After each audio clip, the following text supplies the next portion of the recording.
feeling, honey. I thought my husband was gonna put me on.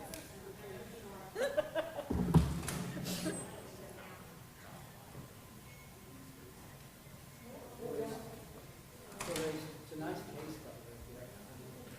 Oh, you want to turn it back in?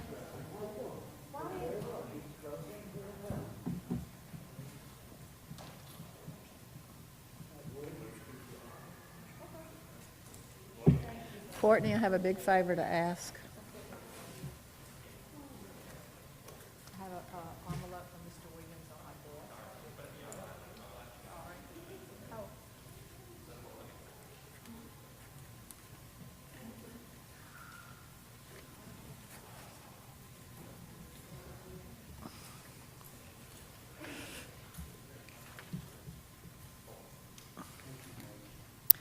I don't know how much help it's going to be. It's not a whole lot of stuff.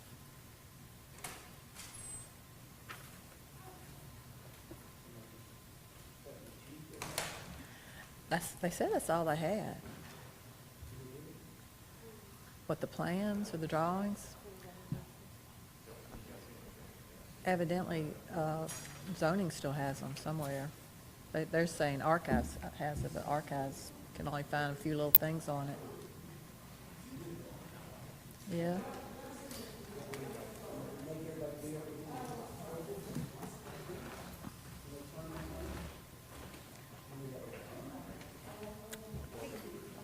I'll find out.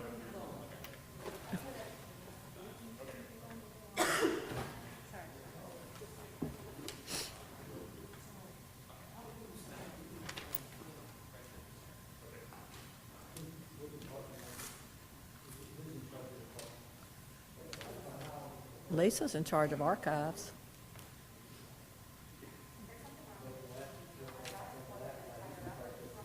No, Shayla's over Bill Mobile.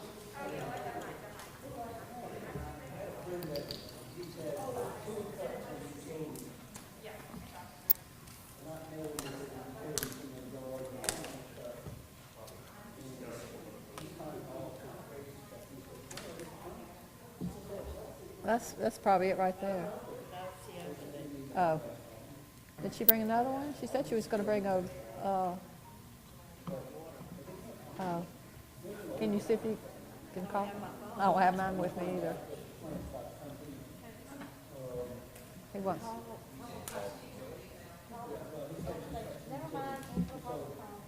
Angela brought her phone. This last one's on the.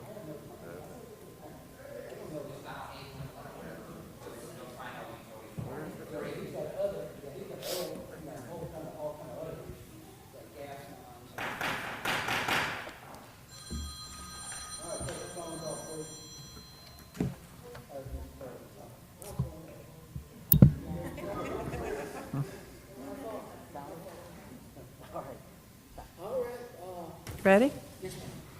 This is a special call meeting of the Mobile City Council, Wednesday, July 1st. Please stand as we're led in invocation by Councilmember Fred Richardson, District 1, and remain standing for the Pledge of Allegiance afterwards.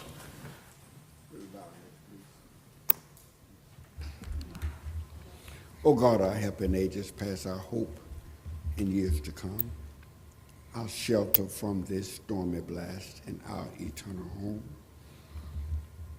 Dear Lord, eternal God, we are grateful today for you allowing us to assemble here today. And we pray that you might bless this assembly. Bless everyone that is on the sound of my voice, everyone who gathered here today. May whatever they say and do, you may get honor from it. Bless every council member here today. Bless our mayor and all our officials. Bless every citizen and corporate city limits of the city of Mobile. Be with us in all our endeavors. Guide us, forgive us, and keep us, and cause your faith to shine among us. In the matchless name of Jesus, I pray. Amen. Amen. Pledge allegiance to the flag of the United States of America and to the republic for which it stands, one nation, under God, indivisible, with liberty and justice for all.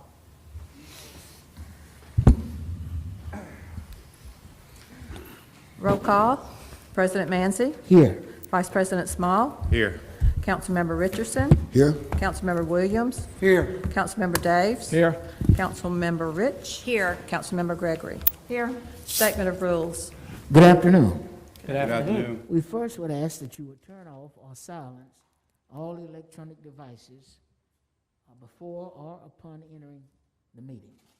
And the person desiring to address the council must sign in indicating the resolution, ordinance, appeal, or public hearing agenda item before entering the council meeting. When addressing the council, we ask that you clearly state for the record both your name and your address. Any person desiring to speak to the council on a non-agenda item must contact the city clerk's office no later than 2 p.m. on the Thursday preceding the Tuesday in which you'd like to speak. We ask that all of your commentary be pertinent to city or mobile business. Any person who hasn't given proper notice to the clerk's office and wishes to speak on a non-agenda item will not be allowed to address the council. Speakers are granted 5 minutes to make their presentation. A bell will sound to indicate the end of 4 minutes. 1 minute remains for summarizing. The second bell indicates that all of your time has expired. When addressing the council, there is to be no personal address to any individual council member. All statements are to be made to myself, who serves as chair, and I will recognize any council member who wishes to respond. Very important rule right here. To maintain decorum, there will be no undue applause and or public outcry allowed. If you notice me using this gavel and utilizing it in order to gain your attention, that's me requesting that you stop your commentary so that you can get further instructions. And so as long as we follow these rules, we're going to have a very productive meeting, and we're going to listen to all views and all perspectives, and then we will move forward.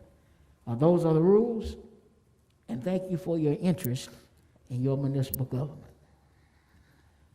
Communications from the mayor.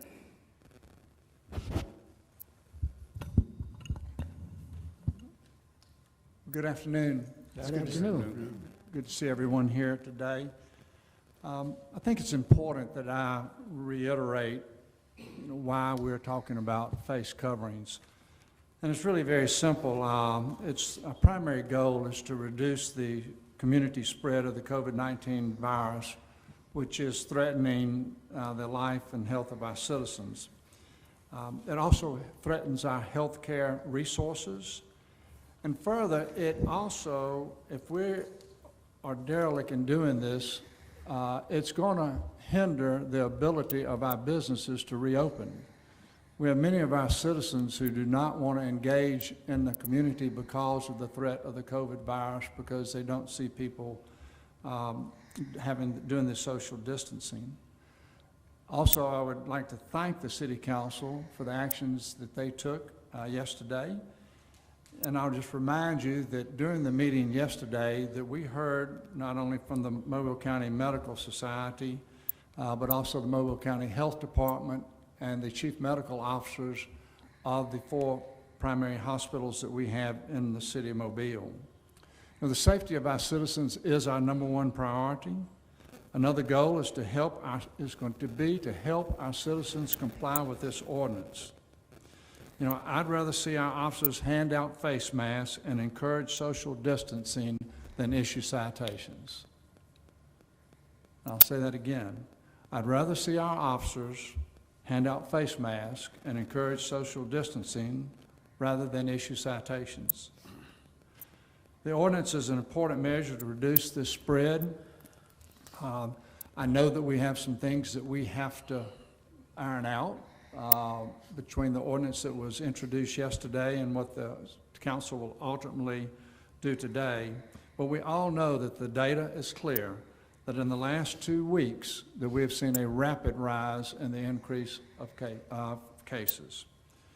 So one thing I feel sure the council will address, but I just want to make sure that we do cover it, is what will be the effective date? You know, based on your actions, we need to make sure that we touch on that. So that concludes my opening remarks. Thank you very much, Mr. President. Thank you, Mr. Mayor. Adoption of the agenda. So move. Second. We properly moved in second. Any discussion? Absent any discussion, all in favor? Aye. Opposed? The agenda is adopted. Presentation of petitions and other communications to the council. Heather Hardesty.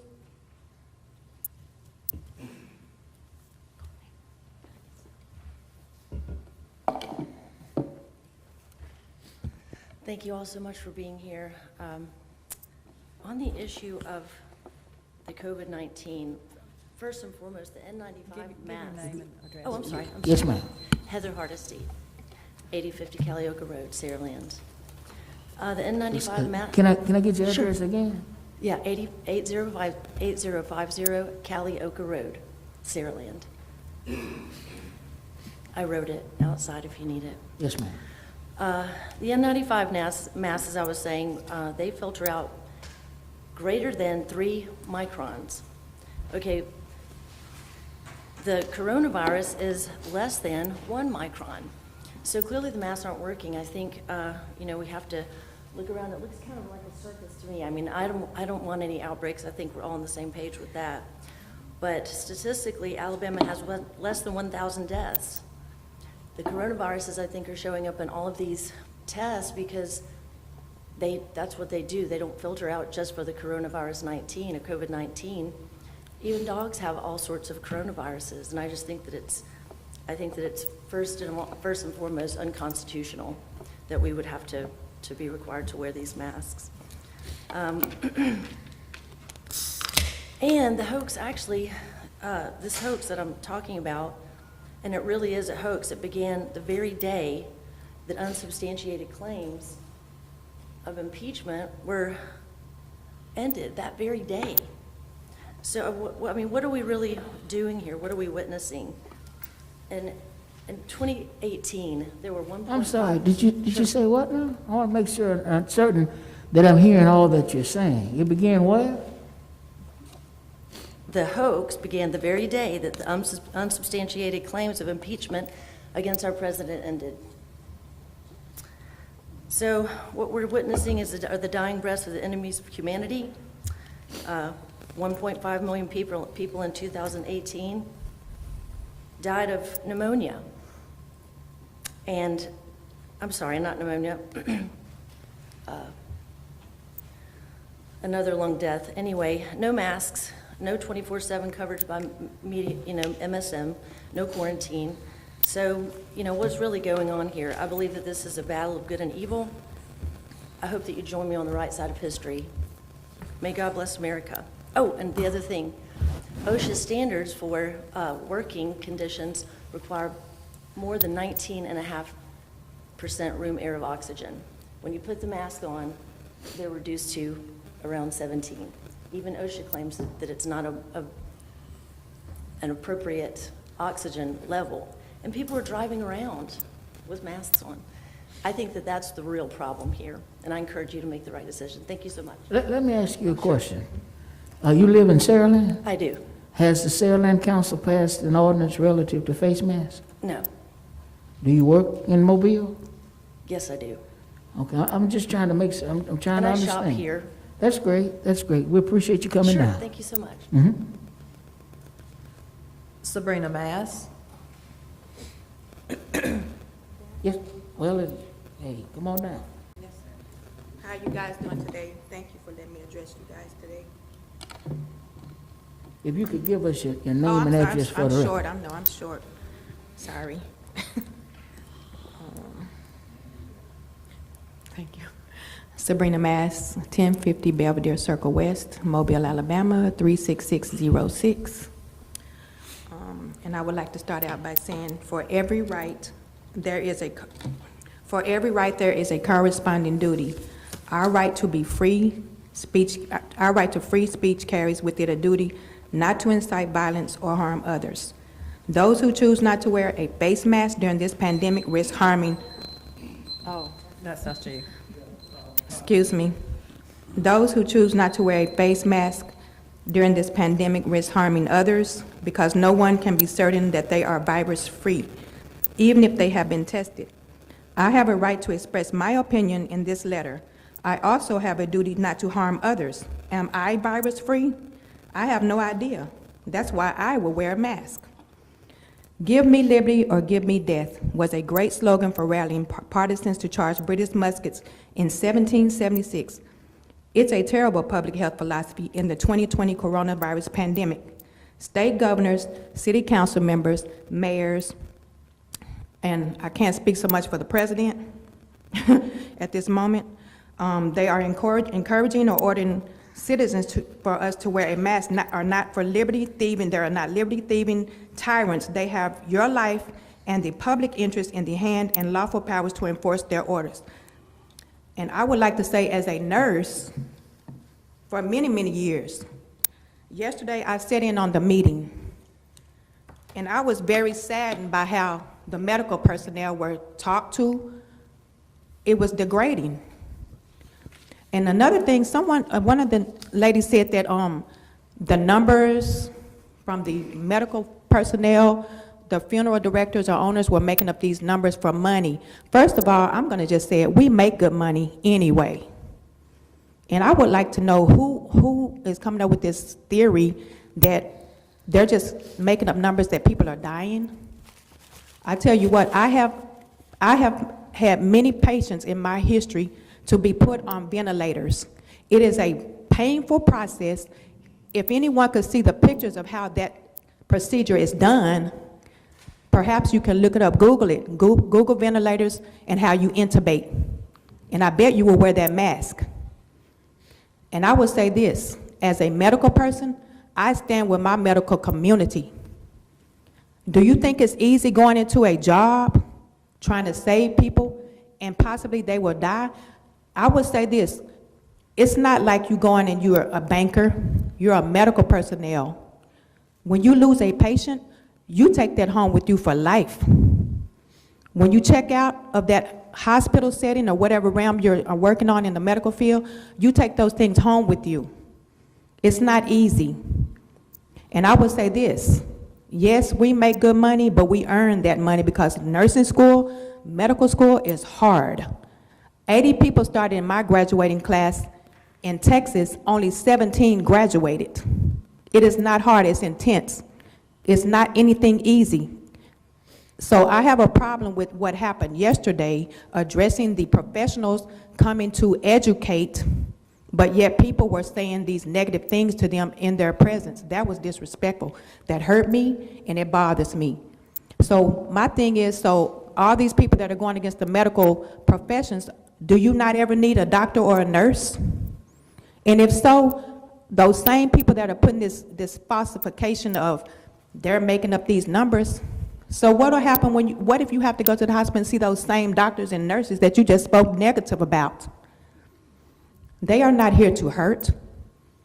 We're here to help. We're here to help. I take that very personal because I know as a nurse, matter of fact, I was so dedicated to my nursing that my husband used to tell me, why are you always putting all these hours and times in with your patients? It's because it's the compassion inside of your heart. And as far as wearing the mask, as far as the not getting the oxygen, lack of oxygen, that's false. Do you know how many hours that nurses and doctors work? 18 hours. Is that my time? 1 minute. Excuse me. 18 hours, 16, 18 hours a day wearing these masks. I never passed out from wearing a mask.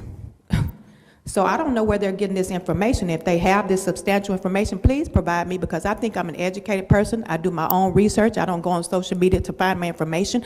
I go to the legitimate medical websites that can be studied and can be proven. And Constitution, I think everybody here that knows me know I stand for the Constitution, my rights all the time. Your constitutional rights are not being violated. If you are doing harm to others, then you lose your constitutional rights.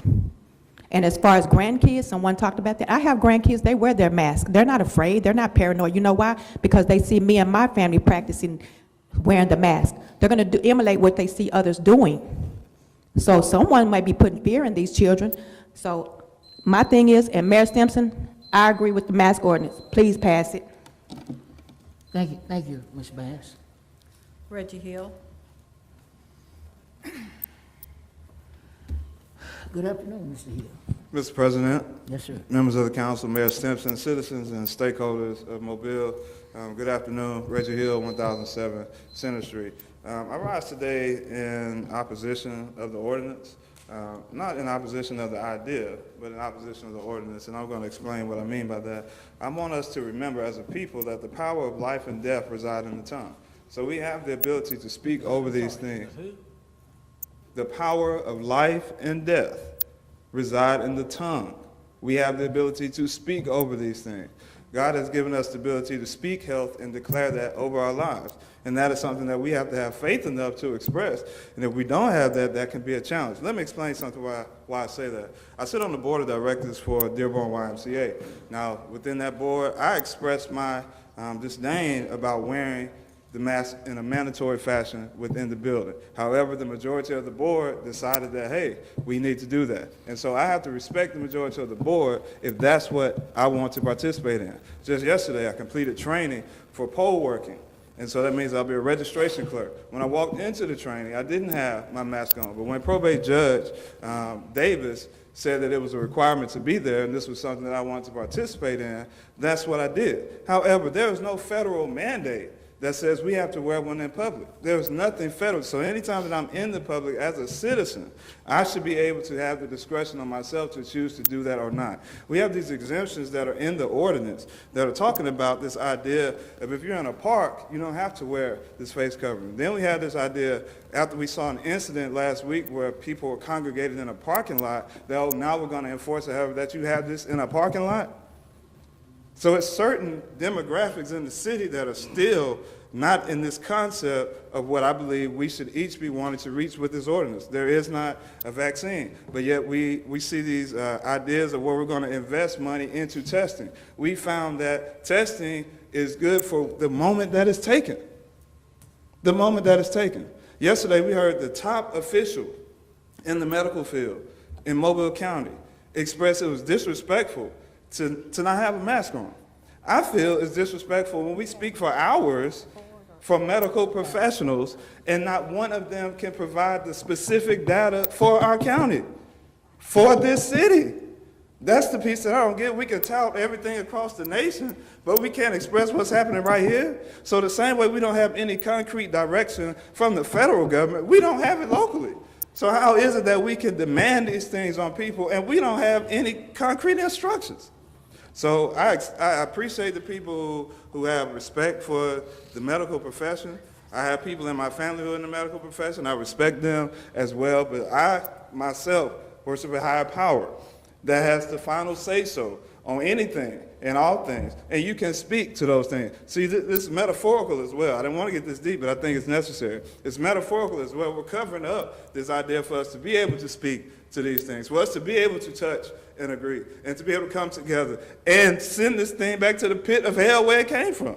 This is what's missing here. I hear all the time from the administration, one more bill. I hear all the time from the council, this is the hardest working, we'll put this council up against anybody. I don't have any disdain against that. But when we don't have the actions that reflect it, that's when there becomes an issue. So I think the priority is out of place and it should not be passed. And I also believe that if it has to be passed, because you know that's what the supermajority will allow you to do if you have the 5 votes, we need to amend it so that there will be an exception for those people who feel this interferes with their faith. I will not be suppressed by the ideas of people in their, let me put it like this. I've researched the Tuskegee experiment very in depth. And this has a lot of resemblance to that same thing. Only this time, it's not anything in a local community with just one group of people. Now, the statistics also show that that same group of people actually are most prone to catching this experiment that I will call it. So the idea that we're going to infringe on the rights when there is no federal mandate and we don't have specific directions and instructions from the people who are represented here, that doesn't warrant us to adopt something, even if the mayor feels that we won't even be able to enforce it properly. We have all these reasons why we should not proceed forward, and I hope that you will consider that. Thank you for the opportunity to speak. Wendy Bedsole.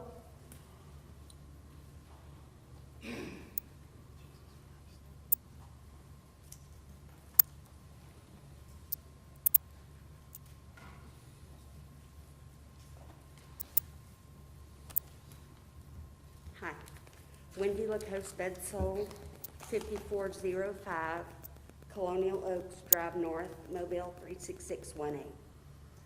To the mayor, the city council members, and the citizens of Mobile, I'm standing today in support of the ordinance presented by our mayor.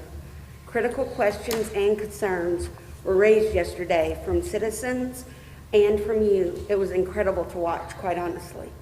Thank you all, everybody, for your careful responses to this issue.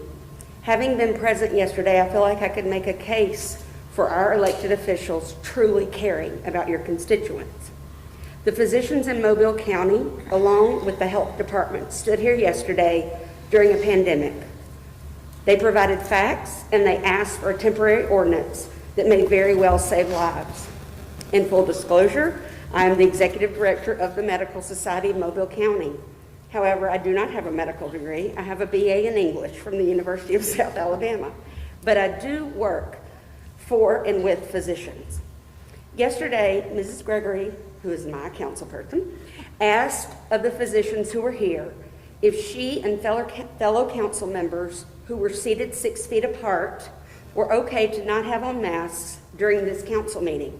It was an excellent question, and it caused me to pause. I immediately thought of my workplace and my employees. I thought, okay, we can be in separate offices, 6 feet away, we can wear a scarf or a bandana or a mask. But then I stopped and I literally thought about my employer. I thought, my bosses are doctors.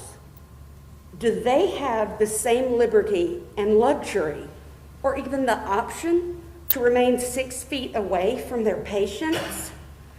The nearly 62,000 healthcare workers in Mobile and the surrounding areas, are they able to do their job from 6 feet away? Nurses, physician assistants, nurse practitioners. My aunt, who helps diagnose skin cancer. My brother-in-law, who right now is a nurse in training and volunteered for the COVID unit. What about the specialists that treated my youngest son's RSV and his asthma? The ER doctor that sewed up my oldest son's jagged foot? The nurse techs that came to my daughter's room and checked on her?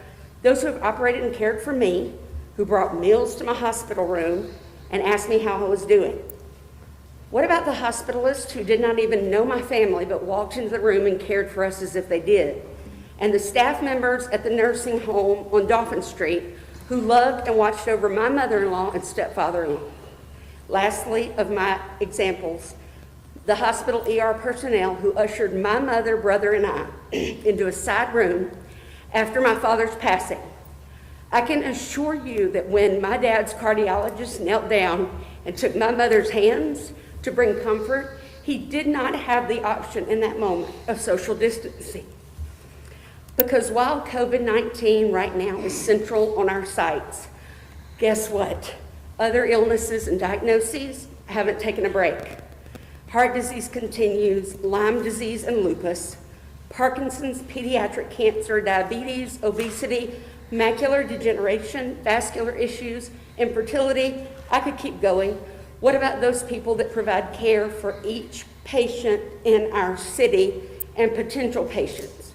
Can we afford our healthcare workers, not just physicians, but all healthcare workers and leaders, to be out sick with the coronavirus? Now, consider the caretakers of your family members, your spouses, your parents, your children's grandparents. We mentioned being at war against an invisible foe. In Mobile alone, we are watching Healthcare employees literally walk into the front lines of a war against a virus. And there is a chance that a face covering might help those people stay alive, and then they can help the rest of us to stay alive. In the words of Mr. Richardson yesterday, let's rock and roll. That's the answer to, in my opinion. So ultimately this. Do I have a minute? One more minute, yes, ma'am. Ultimately this, my plea to you is, please pass this ordinance, even for 30 days. Because what we do know is that the citizens of Mobile County wearing a face covering for the next month will not end in a death. Regardless of the debate, the 2 and the 4 sides, it will not kill not one person. If nothing else, pass it being mindful of those who do not get the luxury of steady, uninterrupted 6 feet social distancing at their workplace, so they can continue to live and take care of my family, yours, and your constituents. Thank you. Thank you very much. Pam Malone?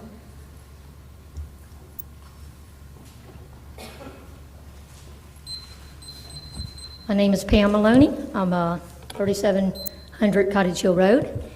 I've come to you, Mayor and Councilman, with all due respect, that to present my idea that this is the most tyrannical ordinance that you could pass. You do not have the right to come against our constitutional rights. I'm a registered nurse of 34 years. I graduated in 1984 when AIDS epidemic hit. I had AIDS stuff spit up in my face. I understand the N95 is effective against some of it, what this lady was trying to say, but it doesn't filter out a virus. And I see you and other people wearing them down here on their chin. I like to call them face chin guards, because more people are letting them slide to their chin. And guess what? The CDC announced and said at the beginning, oh, you are ridiculous if you wear a face mask because you're touching your face. And now all of a sudden, you're going to make criminals out of law-abiding citizens if you don't wear a mask. Well, let me just reassure you, all of you, we will remember. I represent Reopen Alabama, Reopen Mobile, and the Cross Church of Mobile, Alabama.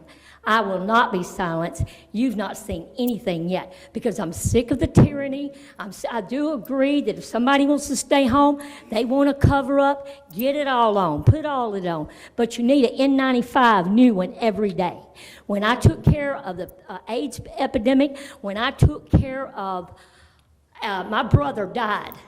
He died of the swine flu.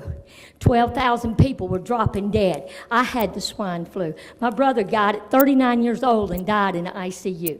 I'm a critical care RN, 34 years at the bedside. With all due respect to Dr. Kalanis and these medical experts, I laugh, because they're not really over the patient over the bedside. Any ICU nurse will tell you, you change a mask every time you're going in and out.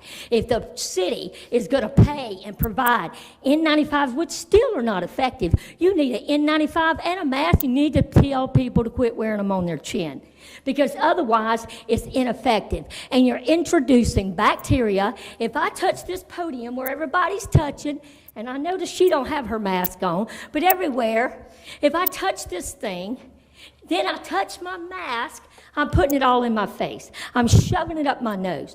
I stand for reasonable people. As a registered nurse, I'm proud to have served my community for many years. I love people. I've been at the bedside. I've had hepatitis A, B, and C spit in my face. And like that gentleman said, I also believe life and death's in the power of the tongue. How can we say we are a righteous nation that stands up for the Bill of Rights and our Constitution? It should be everybody's choice. My sister, and I'll speak a minute for her because they're very bashful, she has severe asthma, bronchitis, and pneumonia type stuff.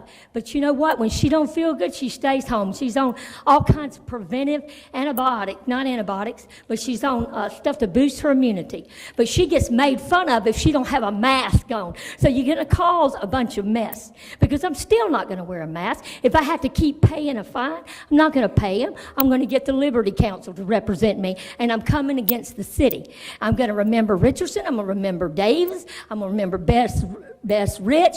I'm going to remember you, and I'm not going to forget. I'm going to actively protest. So you may not think my voice is very loud, but I have people that behind me.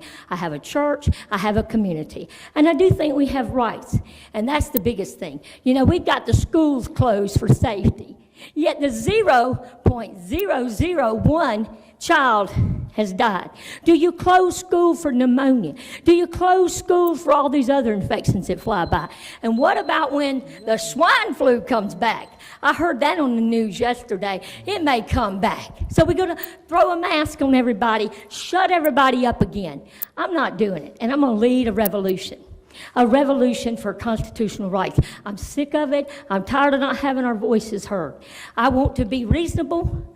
I am a reasonable, educated, registered nurse. My son's a nurse practitioner. Nurses are being laid off. They're being furloughed because it's such a pandemic, and we don't want to overwork our hospitals. I call poppycock on that, okay? I think that's crap.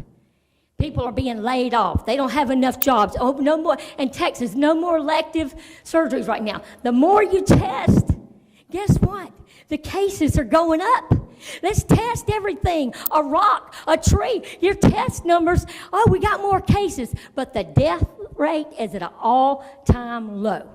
It's low, and it's dropping lower. But let's keep testing everybody that's got to have any type procedure. Thank you. That's your time. That's my time. That's your time. I appreciate the opportunity because this is America, and God bless America. We appreciate you coming out. Now, the very last rule that I articulated was no undue applause. And so, the very last rule that I articulated was no applause. No, man, hold it. No, they heard me. And no, ma'am, they're going to hear me through this mask. I'm sorry, I wasn't directing that to you. I'm directing it to those who applaud. Well, that's fine. I'm sorry. Maybe next time. And I also want you called out Bess and Joe, and there was one more council member, Fred Richardson. Please remember LaVon Charles Manson. I just want to make sure you didn't. Hold it, ma'am. I listen to you. It's my time. Yes, ma'am. LaVon Charles Manson. Ma'am, secret. Rhonda Crabtree. Excuse me, sir. Okay, that's fine. If you give us just a while, you can come right on.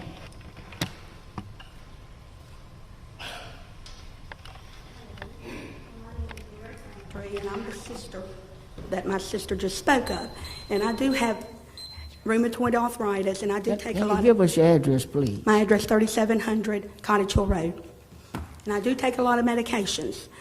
And when I'm sick, I stay home. But when I'm out and about and I can't breathe because of this, even the paper-thin mask, I get made fun of. I've been called a criminal, and I think it is against our constitutional right. If I want to go out and not wear a mask, if I'm going to go out and not wear a mask, it's not going to kill anyone. Like my sister said, I don't want to repeat what she said, but I believe that safety is of the Lord. I walk and I follow after the statutes of my Lord Jesus Christ. And guess what? Life and death are in the power of the tongue. And I speak life everywhere I go. I have a ministry. I feed homeless people. I take care of underprivileged children. And I don't wear a mask. They don't wear a mask. And I plead with you, sir, not to pass this law. Let me ask you, you say your address is what now? Sir, I live in the country, but my address where I do ministry is 3700. No, I need to know what your mailing address is, because the address you just referenced me is a church. That's my church. That's where I live most of the time. You don't live in the church now. No, I don't live there, but I do minister there, and I live in Grand Bay, Wilmer Road. What is your mailing address? I just said it. Grand Bay, Wilmer Road, 5300. Which is outside, isn't that outside the city limits? But I work inside the city limits. I go to church inside the city limits. Saying, you're doing a lot of referencing about the church, life and death and the power of the tongue. Right. You appear to be a very religious person. Yes, I am. No, I'm a Christian. Well, great. I am too. I'm not religious. I am too. I'm a Christian. We ask you to give your, hold 1 second, Mr. Williams. We asked you to give your address, and you gave us a false address. That's not your address. No, I wasn't told that I had to give my address. I was told to give an address. So the address that I do all my ministry at is that address I just give you. Yes, ma'am. Please finish your presentation. Okay, well, thank you. But anyway, this is my body, okay? It's my choice. I'm not going to wear a mask. And I have people backing me. I'm not wearing a mask. It's unconstitutional. I stand on the Constitution.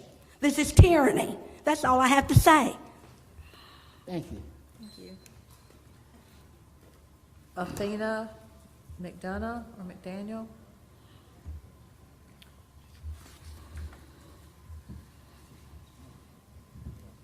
And we're going to ask you, if you would, to please give us, we don't want to know where you go and worship, because my address is 711 Elba Avenue, if that's the case.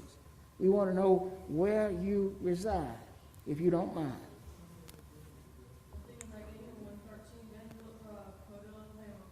Thank you. And I'm here to say that I'm tired of the mask wearing, and I want all that to stop. And for people at offices not to be hounding people like me or my family to wear a mask in a state of Alabama, in Mobile, Alabama. Because I think it's ridiculous and it's unconstitutional for me to wear a mask. Thank you.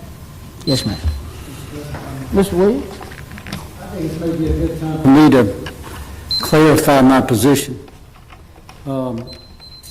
I don't think that people have a right to go into a privately owned business who believes that masks should be worn in their business without a mask on.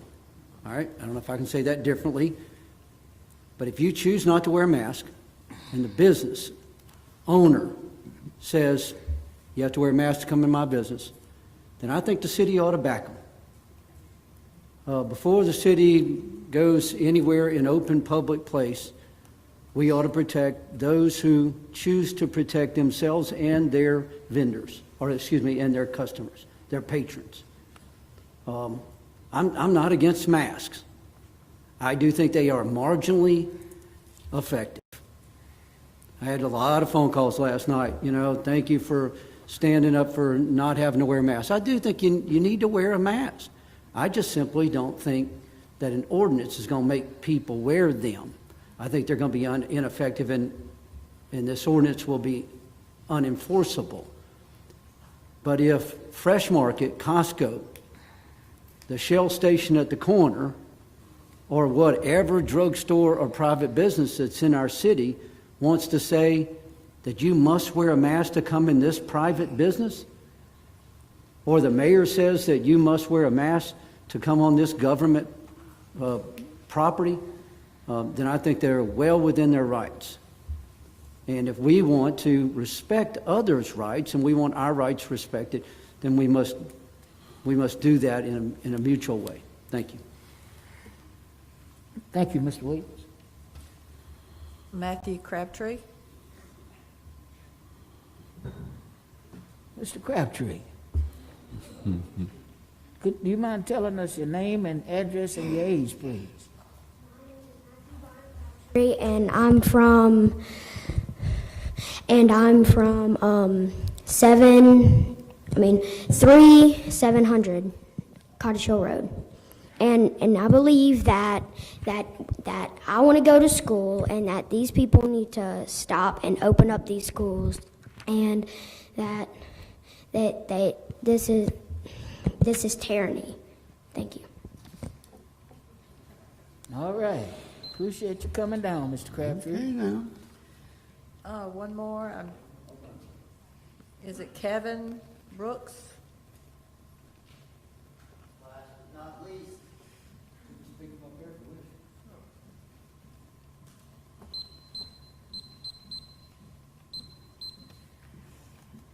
Hey, I protest giving my name and my address on here because I don't want the pinko commies that let Antifa in here. No. I can't call people pinko No, commies? sir, if you can. I can? No, sir, no. That's not what I'm saying. Everybody goes by the same rules, Yeah.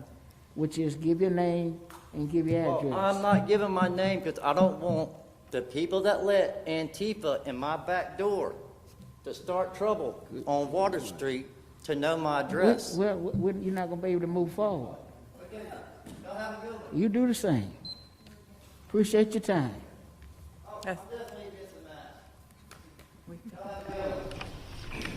That's all the speakers.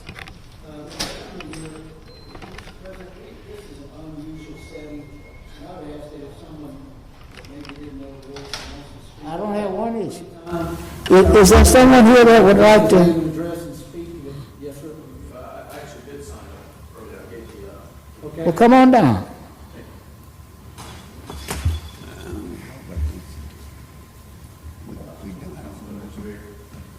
Yes, sir. 13230 Hackberry Drive, Mobile, 36608. I know a lot of these arguments are emotional. I deal more in facts. First off, an observation.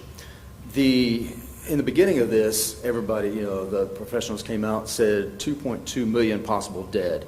If we don't do this, we need to act now, lock everything down.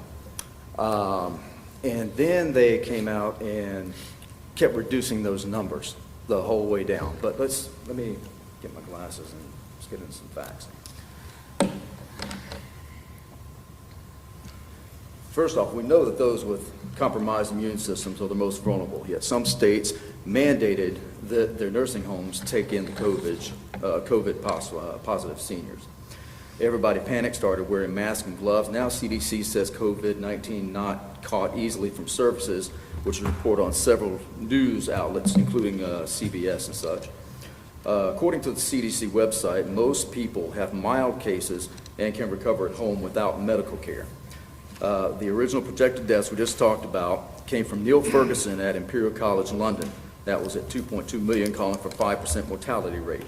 Now, this is the same man that gave us altogether wrong projections for the bird flu, swine flu, hand and mouth disease.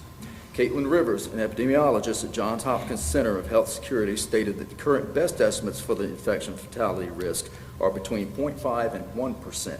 Now, this number, by the way, is closer to what John Ioannidis has said from the beginning, contrary to Anthony Fauci and the WHO. On March 5th, vaccine expert Paul A. Offit, who holds a Maurice R. Hillman Chair of Vaccinology at the University of Pennsylvania, told factcheck.org that he believed the World Health Organization's 3.4% fatality rate figure was too high, suggesting it's well below 1%. He said also, we're more the victim of fear than the virus, Offit said, adding that we're witnessing wild overreaction to the disease. The British Medical Journal 2015, the risk of contracting influenza-like illness if a cloth mask is used versus no mask at all. Contaminated masks and masks holding moisture and pathogen retention can increase the risk of infection, which is what the young lady was talking about earlier.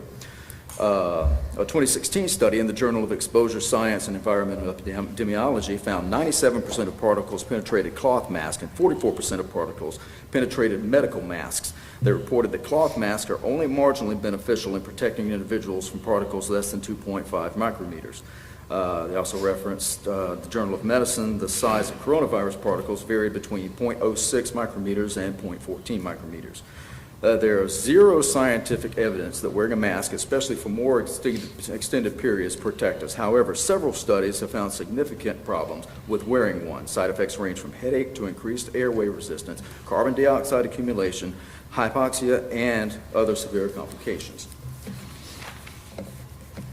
It was reported by NPR on May 21st, 2020, that the CDC has acknowledged that it is mixing results of two different kinds of tests in the agency's tally of testing for the coronavirus, raising concerns among scientists that it can be creating an inaccurate picture of the state of the pandemic in the U.S. Dr. Donald Dealey, a UPMC doctor, said the number of people hospitalized with COVID within UPMC is the lowest in many weeks, and people who test positive aren't getting sick. Did you notice in the beginning that they were reporting the number of deaths After they said 2.2 million may die, they started reporting deaths, this many dead, this many dead. Now we're focusing on cases, not deaths. Mainstream media puts up number of cases. Cases mean nothing. You test more, you will get more positives, period. That should be common sense. If you look at the stats, the actual data coming from the experts everybody says to listen to, the CDC, Fauci, WHO, all of them, the charts show it.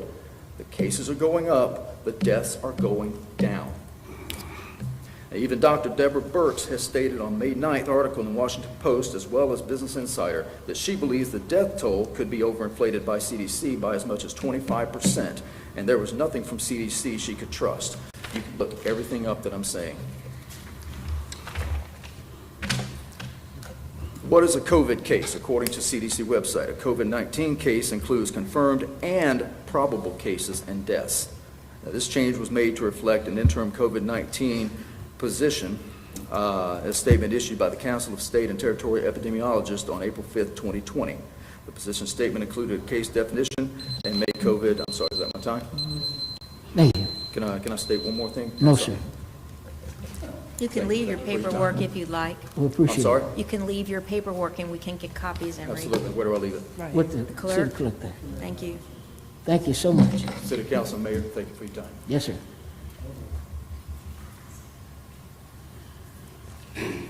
Is there anyone else here that would like to offer any commentary? No, ma'am. It could. Dr. Aisho, anything you'd like to offer? Come on down, Dr. Aisho. No. Did you say something like that? Oh.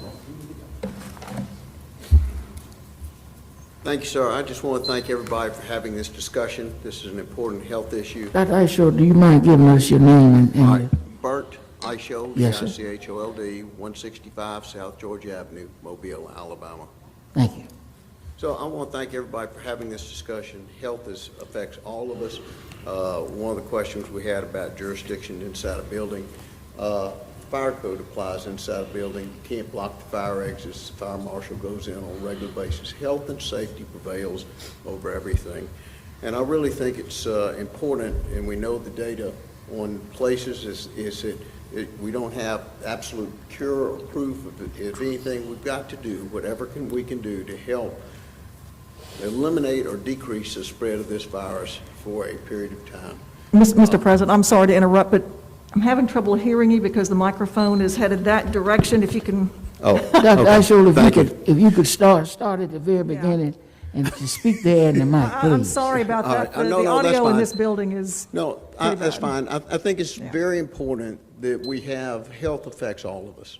And I completely understand and appreciate the discussion that is going on in the presence of this chamber. If we have even a small opportunity to improve the health and well-being of individuals, I think we are obligated for a period of time to take it as we look at the data that COVID-19 is spreading. It may not impact Bert or it may not impact you individually, but what we do as citizens does impact other people. The idea does a city code apply within buildings is look at the fire code. You cannot block a fire exit. It's a life and health and safety issue, and that's what I'm asking as we go along. And it's you have to have fire extinguishers in a commercial building, and so they look at life and safety issues. So I thank everybody for this debate. I hope that the City Council will have an opportunity to move this forward and help protect the people in our community. And it really is wearing a mask is a sign of respect to somebody else. And it's like clothing. It is a clothing item, but you have to wear clothes when you're outside in the city of Mobile. And I think that is probably a city ordinance somewhere, although very old. You can't walk down the street without clothes on in the city of Mobile. So thank you very much, and God bless. Dr. Aisha. Thank you. No. Ms. Rich? One of the things when I talk to citizens that are opposed to being mandated to wear when they're out in public and can't keep the 6 foot, social distancing, I tried to talk to them about our smoking ordinance that was also quite laborious to get attached as a city code for no smoking, especially in restaurants and in public buildings. And I see it as the same because it's something that you take in and then you let go, and that secondhand smoke. So it's almost like this is a secondhand issue. You're keeping the problem to yourself, so to speak, and not omitting those, the spitting, the whatever, the particles that might have the virus in them. Do you see that as the same too? Well, I think they're not exactly the same science. We have, smoking is going to be a permanent ordinance, and I hope the city will sit down and make this a temporary as we I understand that. Yeah. Watch the data, because I think it's very important that we look at data, and we have not come to this council until this point in time as we see the total cases are going. Was this going to have a seasonal variation? Was this going to be like the seasonal flu? Was this going to be like SARS? Was this going to be like MERS?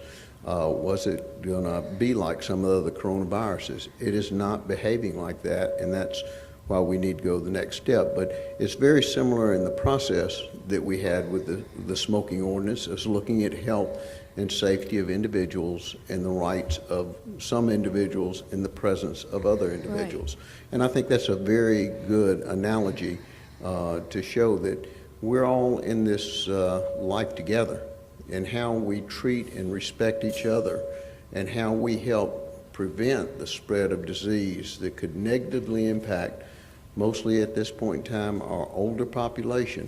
But they're still human beings, and they're still part of our community. And the virus could change. It could start affecting younger people. And I think we just need to do as much as we can to control it. And I thank this organization and the community for participating in this process. I know we don't have all of the necessarily statistics that we had on secondhand smoke and the lung diseases it caused, but we do know that cross-contamination of this is a big problem for the community if you can't slow it down. And so therefore the mask just prevents this from crossing over and getting into somebody who either by age has issues and or someone who is already having underlying regardless of their age. Yes, I agree. But everyone has to then wear the mask. Right, and again, to Mr. Williams, is surfaces have been looked at. They are a potential source, but the spread of this disease is really in the air matters going from one person to another person, and we should maximize the protection in all capacities. And we can all agree to disagree on certain issues, but health is one thing I think is universal to everyone. I agree. Thank you. Mr. President. Mr. Williams? I just, if you go back and look at the film yesterday, I talked about air. I talked about the importance of air. I talked about the importance of when you share space, that everybody ought to wear the mask. Correct. And that every doctor coming up and going into the same space was a potential spread of this very disease that we're talking about. So I stand on those words yesterday. They're absolutely factual. And I'm not going to debate the degree of which anything stays on any surface or in any space, but we all can agree that it does to some degree, and that wearing a mask is a good thing. But the fact is that even the professionals and the politicians that are putting this ordinance into place are not practicing what they preach, and if we can't do it, then how can we expect a citizenry to do so? Well, something that we wouldn't do ourselves. That's all. Thank you. I agree. Wish everybody would follow all the rules. Mr. President. Ms. Gregory? Yes, ma'am. Dr. Eichel, thanks for coming back today. Second day in a row. Yes, ma'am. For this. We keep hearing criticism of the CDC, and if you're like me and everybody else, you're probably on Facebook and you're seeing all kinds of articles, all kinds of .coms and experts who have varying opinions about pretty much everything.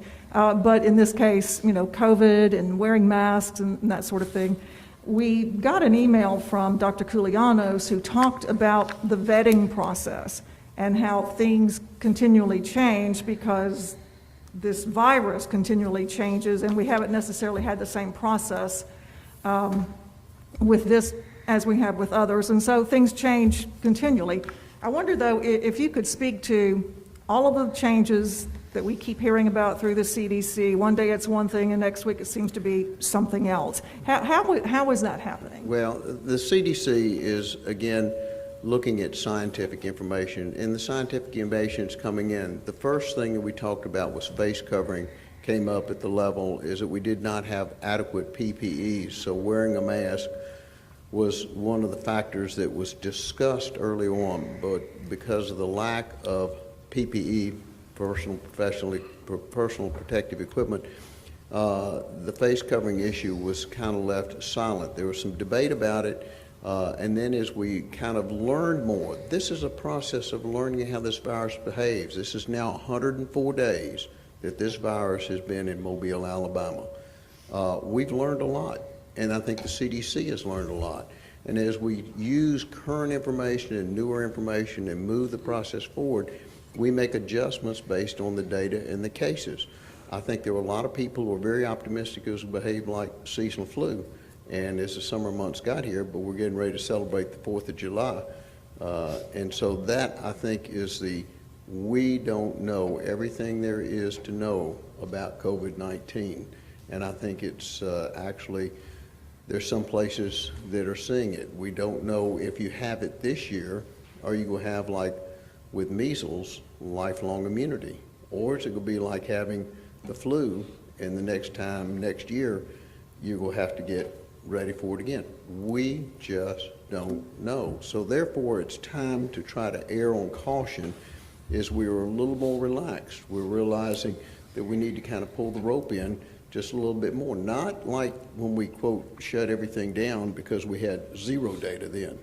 And we could not trust the information from China, and the Italian information was not really good, and we were not really current. So that was the idea to really stop. This is an idea we kind of let things get a little further ahead, and we kind of need to pull in just a little bit for a period of time.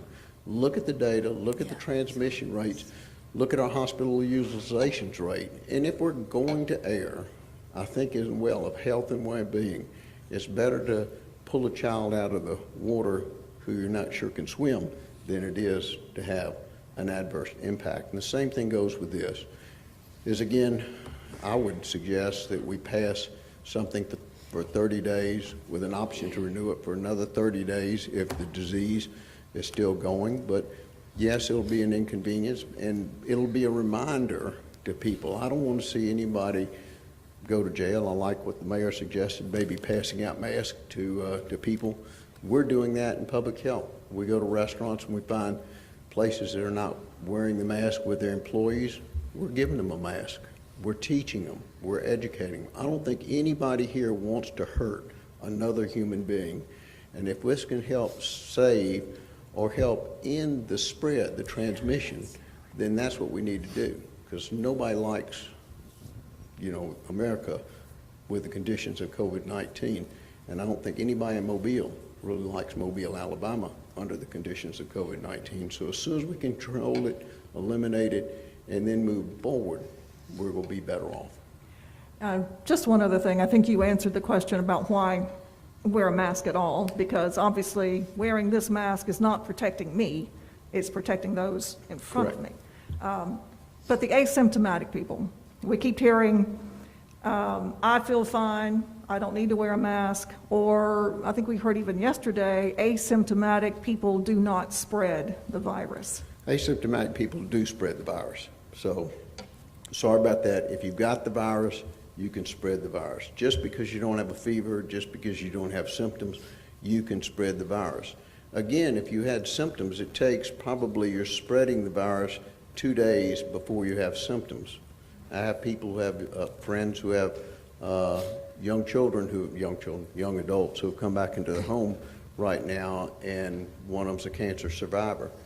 Finds out that they've been exposed, that the younger people are being exposed, and that's the risk we have. The 25 and 30-year-old, and as pointed out, fortunately, we've had a child who died from COVID-19, but it was a complication of other issues. But the reality is it's impacting the older people. So Question was, can asymptomatic people spread COVID-19? And the answer is yes. If you PCR test positive for COVID-19, you can spread the disease. You have the disease. Say again? You do not have to have the disease to spread it. You can spread it without surviving, right? Well, okay. Well, you're correct on contact surfaces, but so you're correct. Asymptomatic spread in that method, but I'm talking about somebody who PCR tests and says, well, I feel good. And I apologize, you're absolutely correct, Mr. Williams. Both methods, but they're asymptomatic spread. But somebody says, I have a test, but I feel good, I'm just gonna keep going to work. No, you're putting at risk. And this is a very infective virus. Normal flu will infect one person. This will affect 3 to 5 people. Yeah, so more contagious, and it is more negative health impacts long-term with as far as the routine flu. This is not the routine flu, but it's fortunately not as bad as other epidemics as we talked about, yellow fever, which Mobile has endured. We will survive this. I just think it's important that we ask the City Council to do what we can to help protect the spread of this virus. Thanks. Mr. President. Mr. Vice President. Good afternoon, Dr. Arshaw. Hello, Mr. I just have a couple questions, and I know that you stated that this virus has been around approximately 104 days.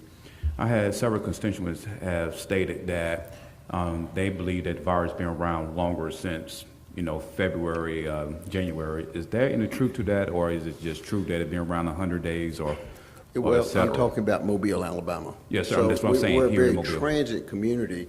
So if we look at the I-10, I-65 corridor, we have lots of people who come through.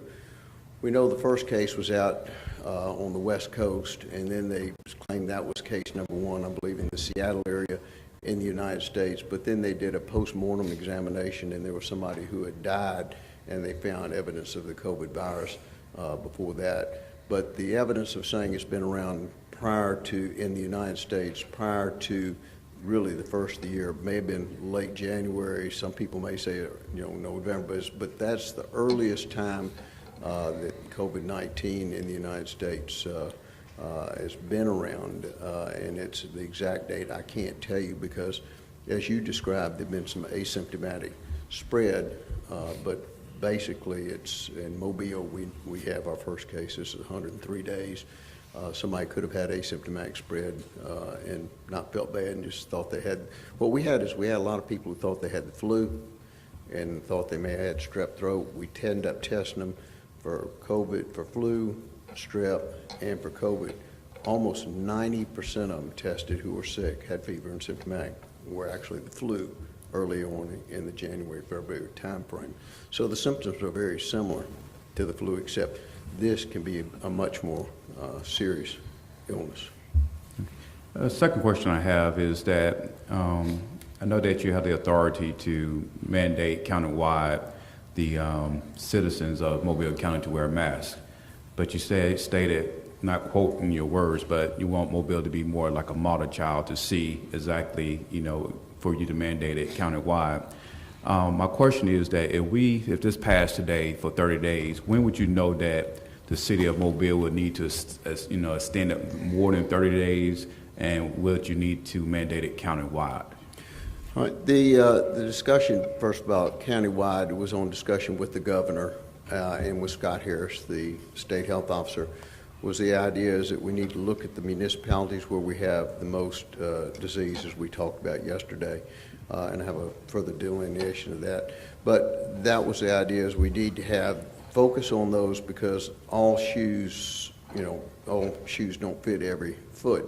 And the idea would be is that we then get this piece done, look and see what it looks like, then have the discussion with the council of mayors, and then push forward with the idea of having in the unincorporated areas, because the citizens of Balabatry or the citizens of Mount Vernon probably have the right to due process that are going forward, and their mayors need to discuss how that works and impacts their communities. And as we go forward, I think we need to, have that discussion in the next week or before, even maybe tomorrow by Friday, to see what their intentions are and see how we then move this forward. So To answer yes, but that was under the governor's. While we're having this discussion was on the advice of the governor and the state health officer. As we've done previous things, we have time to have this discussion. And right now, I commend you for doing it. And then I think we will have a discussion if we pass. Let's see what y'all pass.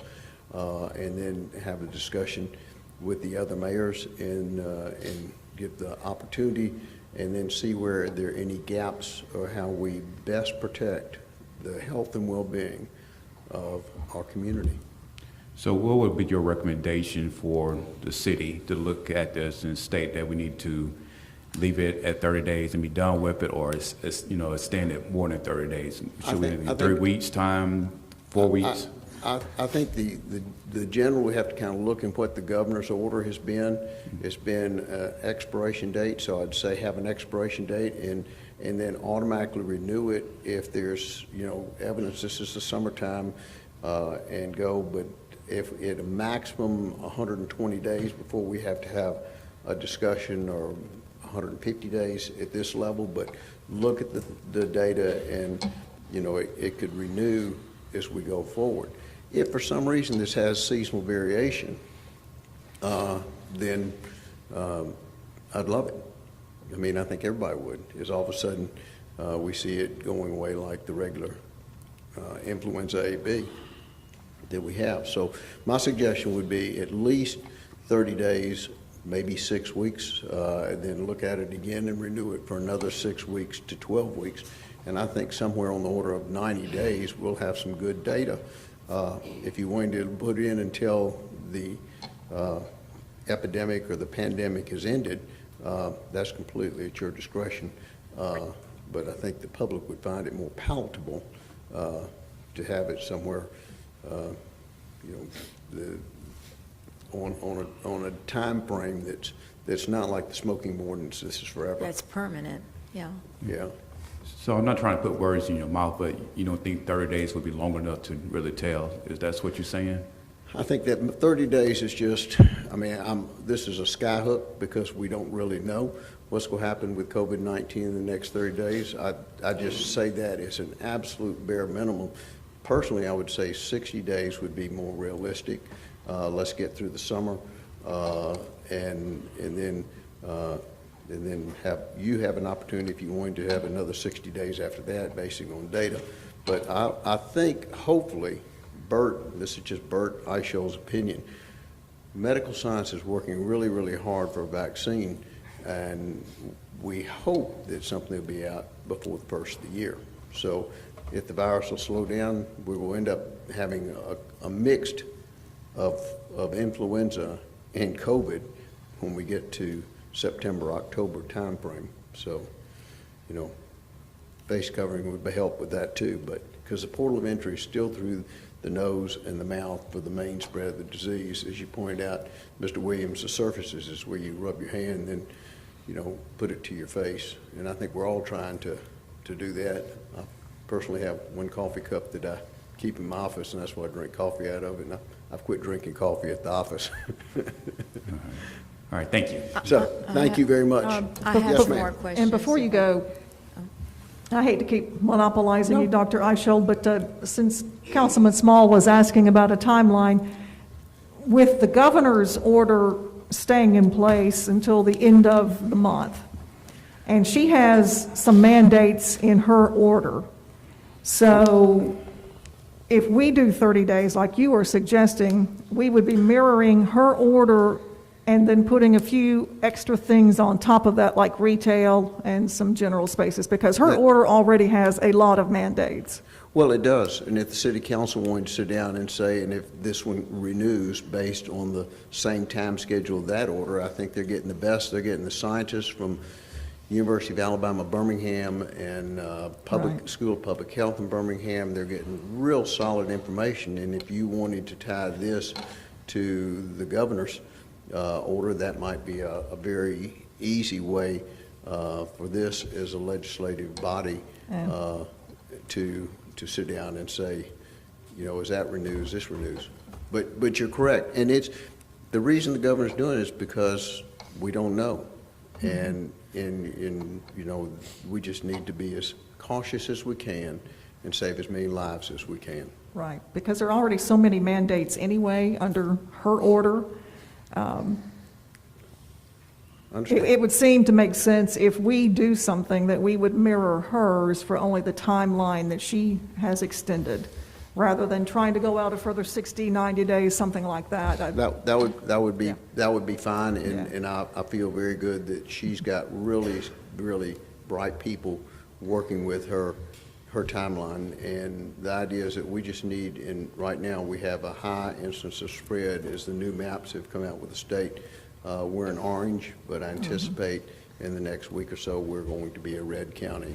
Baldwin County was not until the beaches opened up, the number of cases in Baldwin County. These are new maps that just came out, Mr. Williams, with color coding. Are you familiar with those? What now? No, the state just came out yesterday with new county color-coded maps. We saw the Mobile numbers. Yeah. Yeah, saw those Mobile numbers. So we did. And right now, we're close to the top, but I think we're going to soon change to a red color based on what the disease activity's been in the last 10 days. And it looked like 36608, which is my district, was one of the highest in the entire county. Right. Well, that's a different map. That's one we produce is with the zip codes on it. Right, because we had asked but about there's zip one codes that's at the state level that shows all the counties by color now. It just came out yesterday. So. Dr. Eichel? Ms. Gregory, were you? I'm finished. Ms. Rich? Thank you. You're able to map the cases by zip codes, and of course, some of the zip codes overlap into unincorporated areas or different, but for the most part, you can pinpoint it well to say where the cases are coming from. The 30 days, is that enough synergy for you to kind of come to a conclusion that by having this mask ordinance in place, that we were seeing a decrease, or is that too premature? I think we know the incubation period. I really think 30 days would be absolutely the barest minimum we could. Yeah. And I like what Ms. Gregory said was the idea of tying this to the governor's order, because they're going to be getting. Well, that's 30 time. days now, isn't it? Well, it's 30 days, but then they're going to look at it again if they renew it. That would be the minimum time, and that's why I came up with the 30 days Right. was the idea. But do we want to have this discussion again in 30 more days? We would need maybe statistics in 30 days, and if the governor is keeping the pandemic and keeping things in place that people have to abide by in order to slow down and still keep businesses open. I mean, it's such a fine balance. Well, I understand. I absolutely, and I think we're just trying to encourage better behavior. If we get through the summer, would you feel better about it being, till the 1st of September?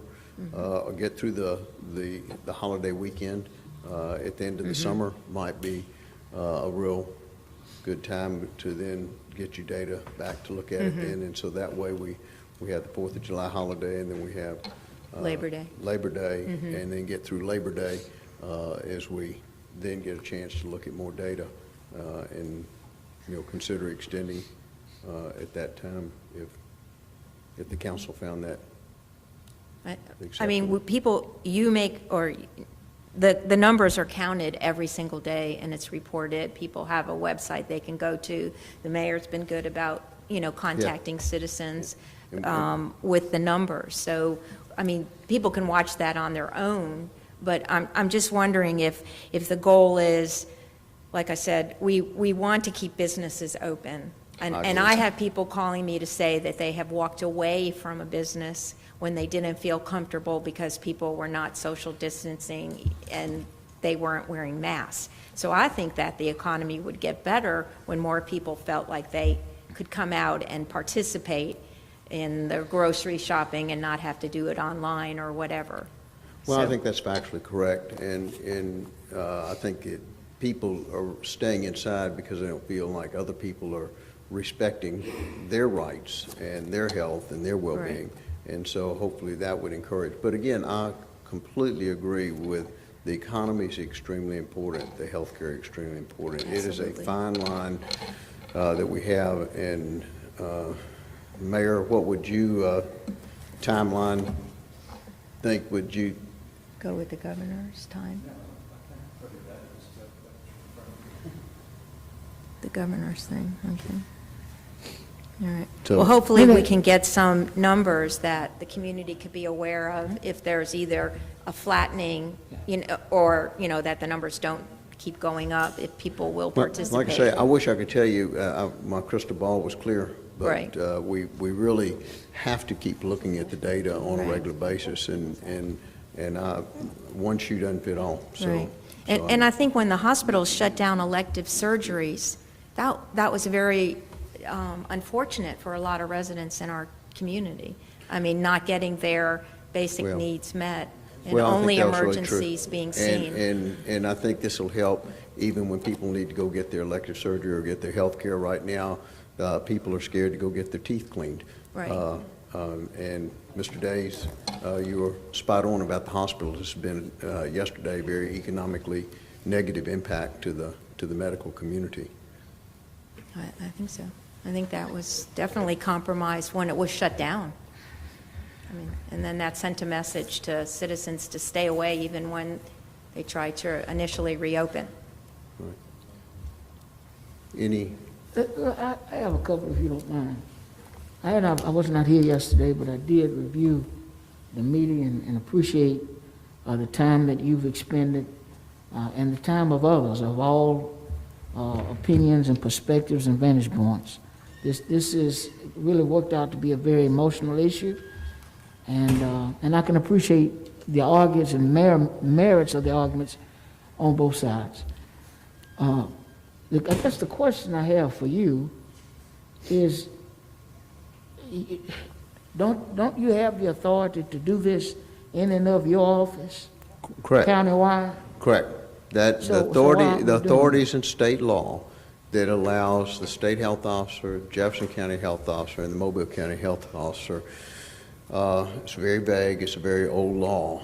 But again, on the advice of the governor, her on Wednesday, discussion on telephone conference call, was that she advised was that in order to move this forward, each municipality needs to look at their disease burdens, and then they need to move forward in a very logical manner, and then that's what we are following here. So again, one shoe doesn't fit all. If we pass this in the city of Mobile, this is where we have, as we talked about, Mr. Small, was at least 56% of the burden from the best is in the city limits of Mobile. We gave a number of 70 yesterday, but that was all the zip codes. By the time we were looking at zip codes, because zip codes, as you point out, Ms. Rich, cross outside the city limits and cross other boundaries.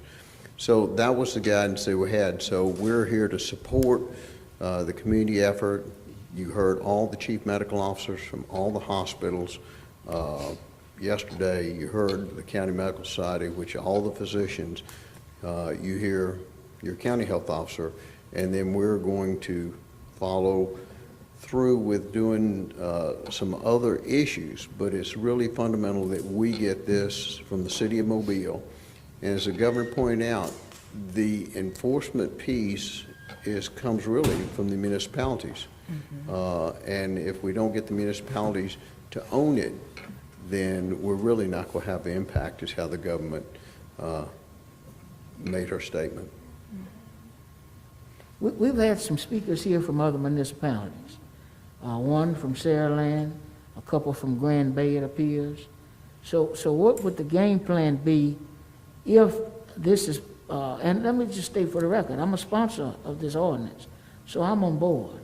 This isn't me being, I'm trying to understand some of what you said, and I have the highest and utmost respect for you, but I want to make certain I understand what the next step would be.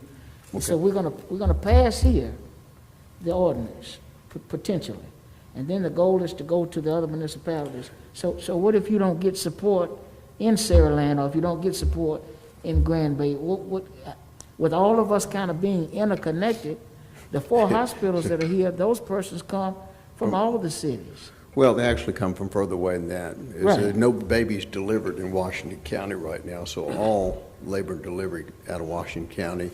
And I think Clark County, only Grove Hill's the only place is providing maternity care right now. So we get a tremendous amount of business. We get business from across the Mississippi state line into Mobile County, and we get that coming from the Yes, sir. north down. So you're absolutely correct.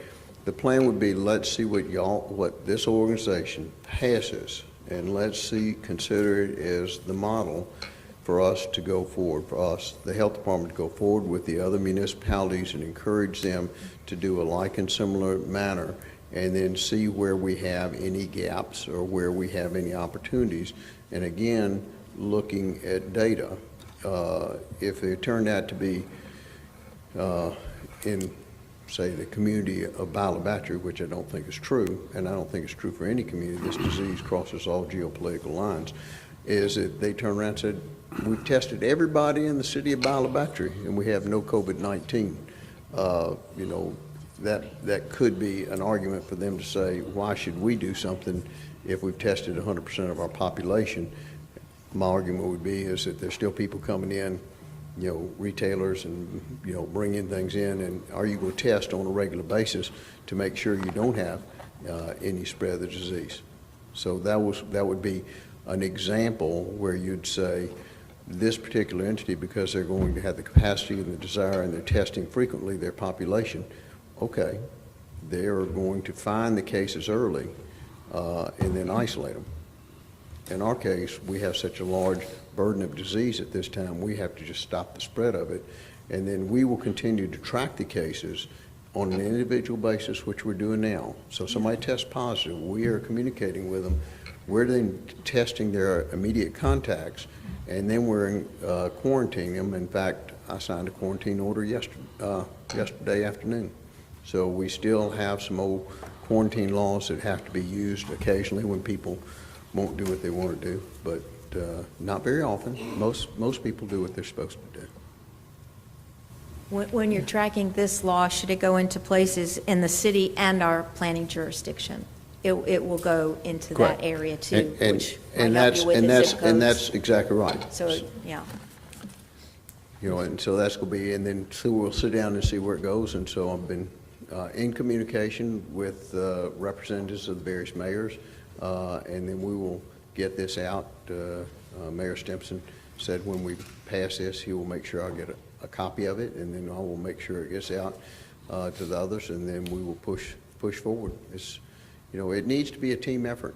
This is one of those things where we all got to, you know, work hard to contain and control the spread of this disease.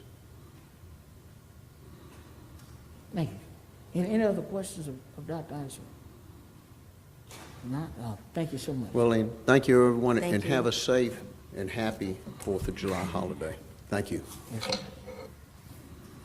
Mr. President, Ms. Antone came in late and wants to know if she can speak. Absolutely. I don't have Yeah. if you, let's get, Mr. Hill, if you don't mind.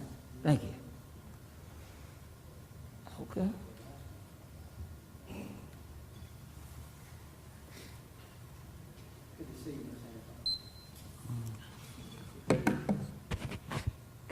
Is it afternoon? Yes, ma'am. Good afternoon, everybody. Good afternoon. Was that Dr. Asho? Yes, ma'am. Many, many years ago, I worked at We got to, hold on, thank you. No, I thank you very much. Okay. Miss Anton, if you could give me your name and your Oh, my address, name please. is Miss I don't want your church address around. Irene Anton, 2202 Clinton Street, There we go. Mobile, Alabama, better known as Miss America. All right. Okay, I'm here today. Yesterday, they were spraying for mosquitoes. You know, that thing that go around and spray for mosquitoes? Yes, ma'am. Okay. That was a flu. That was a virus as well. Okay. As I was saying, Dr. Aisho's daddy, we worked at Mobile Infirmary. We didn't take our working clothes home. They washed them at the hospital. we went out in the street clothes. Now they could do whatever, and it's not necessarily this virus. A cold is a virus. And my point is, you can eat ice cream and all of that and cure it. I would call this a double flu. And to make this mandatory, that's one thing until another. They hit me in the head when I came in there to see what my temperature was. They don't hit us in the head normally. My temperature was 98.1. You don't believe that. And I'm not on any kind of medication, bless my heart, as far as I know. And I'm 88 and still moving. But I'm here today to tell you all to do all the things that you've normally been doing with your different stuff. You don't put the Ordinance under your arm, have aluminum in it. Well, you don't bathe with oxygen soap like I do. The mosquitoes and all of that bother you all because you have cologne and all that on it. And you take a shower and you get your clothes on. But you should sit down in the tub and soak with whatever. And all of that stuff wouldn't be happening. And excuse me for saying this, sir, you are a minister. And you know who is in charge of all of this. Is that right? Absolutely. Okay then. Because of the people are doing so many crazy things now, he's giving you a wake-up call. Us, a wake-up call. And I came down here to say that because now they aren't the distance apart each other. They're not whatever. You can still hug a person. How that don't get on your clothes? If it gonna get on your clothes, it should have been getting on your clothes all the time. That's all I'm saying. I mean, it should have been already getting on your clothes. Okay? All right. I got any more time? Mm-hmm. Thank you. Yeah, you got Oh, a minute. man. You got some more You got a time. minute and 20 seconds. I haven't been down here in a while because I have to catch the bus. Nobody won't pick me up and bring me down here. What you laughing at? So, you'll pick me up? Preacher, thank you.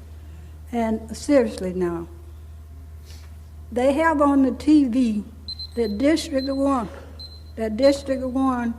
have the most crime. And that's not the truth. We have the less crime in the whole group. And I wanted to say that as well. And I talked to the chief of police. He agreed with me. I don't mean, the chief of police. He agreed with me. And he said he was going to find out why they had that on TV. But I just want you all to know, well, we got a whole lot of litter there. We need some more litter signs, but don't litter. Okay? Yes, ma'am. All right. I think that's your, well, it's good seeing you, Ms. Anton. With what? Thank you. Ma'am, Is it good to see me? it's good to see you. Yes, ma'am. All right.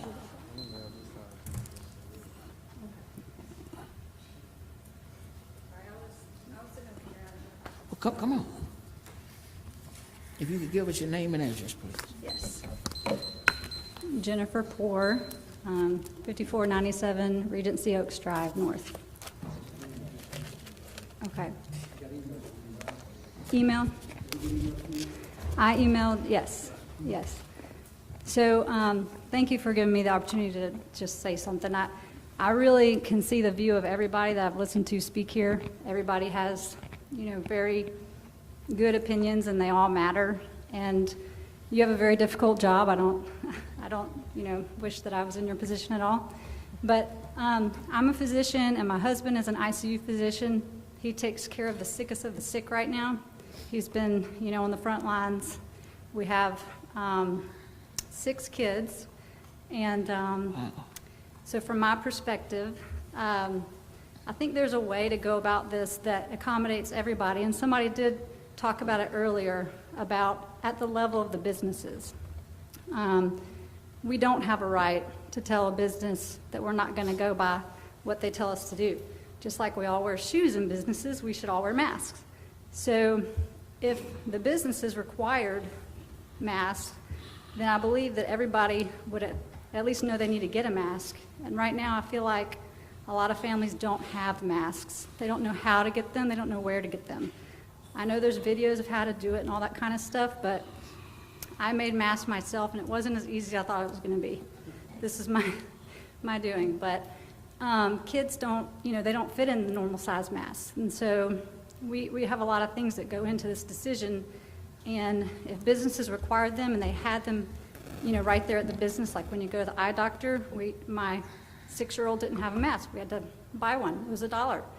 I think that there's a way that we can kind of, number one, make sure everybody figures out how to get a mask, but number two, enforce people to wear them without it being a personal, at their personal level. It's the right of the community is why they need to wear it. And so these businesses having their own policy and putting it on their doors and all that sort of stuff, I just believe it's a lot easier to enforce because, people can choose where they do business. They can't choose if they're going to go outside and walk, and, or wherever.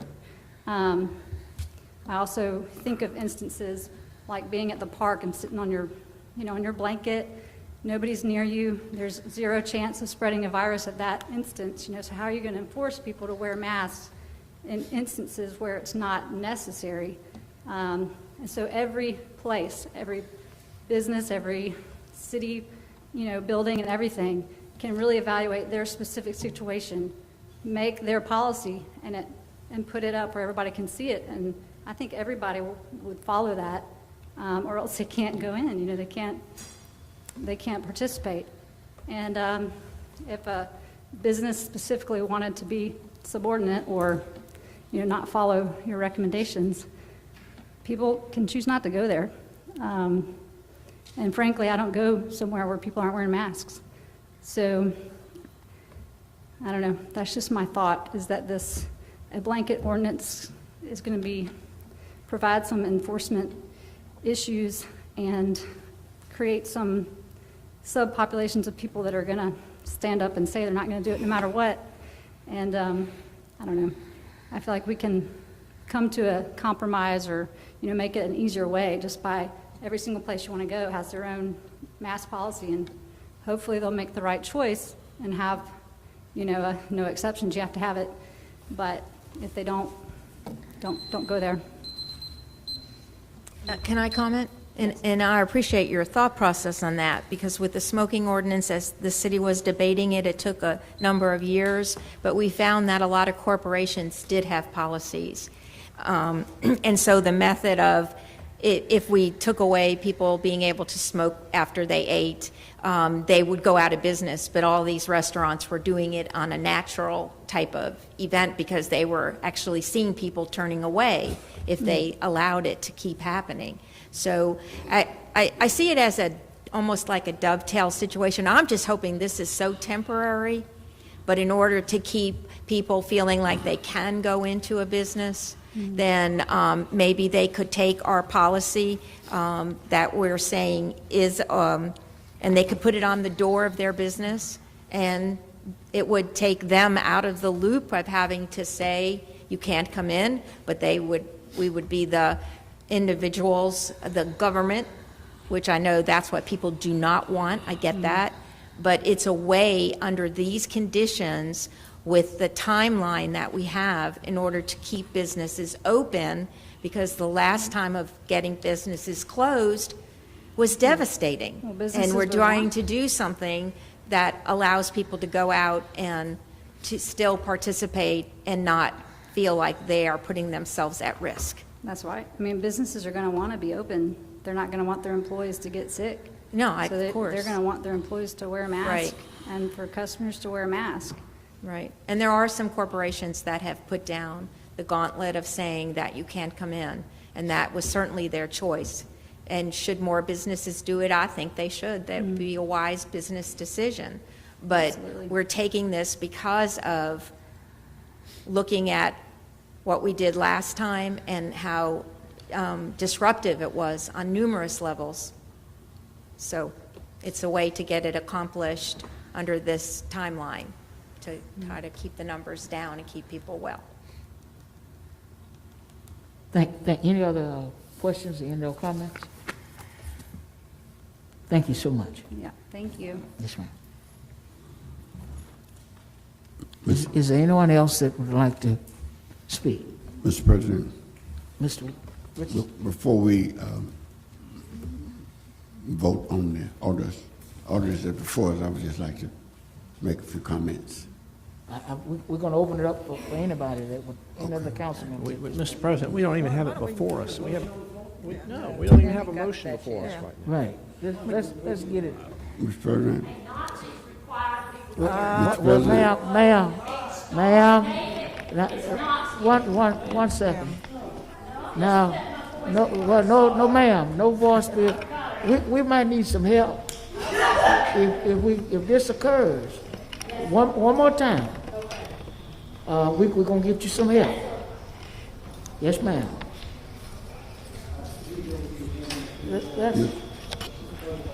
Mr. Richardson, is your comments pertinent to the item on the agenda? I wouldn't want to talk about nothing now. But can we take it up when we take the item up? I don't mind that. Thank you, Mr. Richardson. Okay. Yes, sir. Ready? Yes, ma'am. Ordinance is held over. 39019, ordinance requiring wearing face coverings in public. So moved. Second. Been properly moved and second. Any discussion? If you don't Mr. mind, President. I'd like to go ahead and propose an amendment, so we get the amended version up. Mr. President, what you've done is, we'll go down, because as long as you come back to the discussion. Oh, absolutely. I guarantee you, Get it in. everyone will have all the time that they want to express their The opinion. one we'll actually vote on. Mr. Daves? I move that we amend what's on the agenda by the latest edition that we got from Mr. Arledge. Is that okay? Is that a good amendment? Yeah, okay. Second. Been properly moved and second.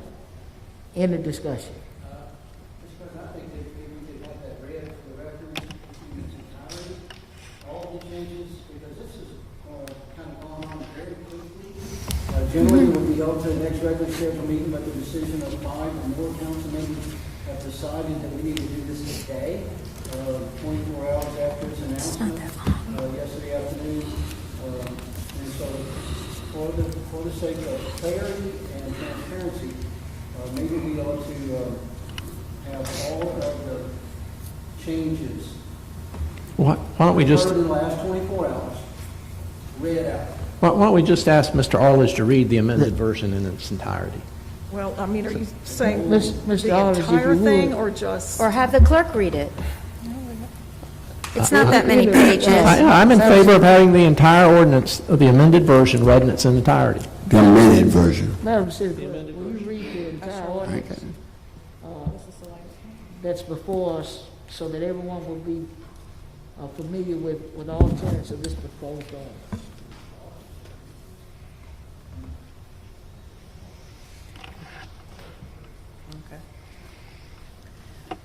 Ordinance 39-019, an ordinance to require wearing face coverings in the city of Mobile, Alabama during the COVID-19 public health emergency, sponsored by Mayor Stimpson and Councilors Manzi, Rich, and Daves.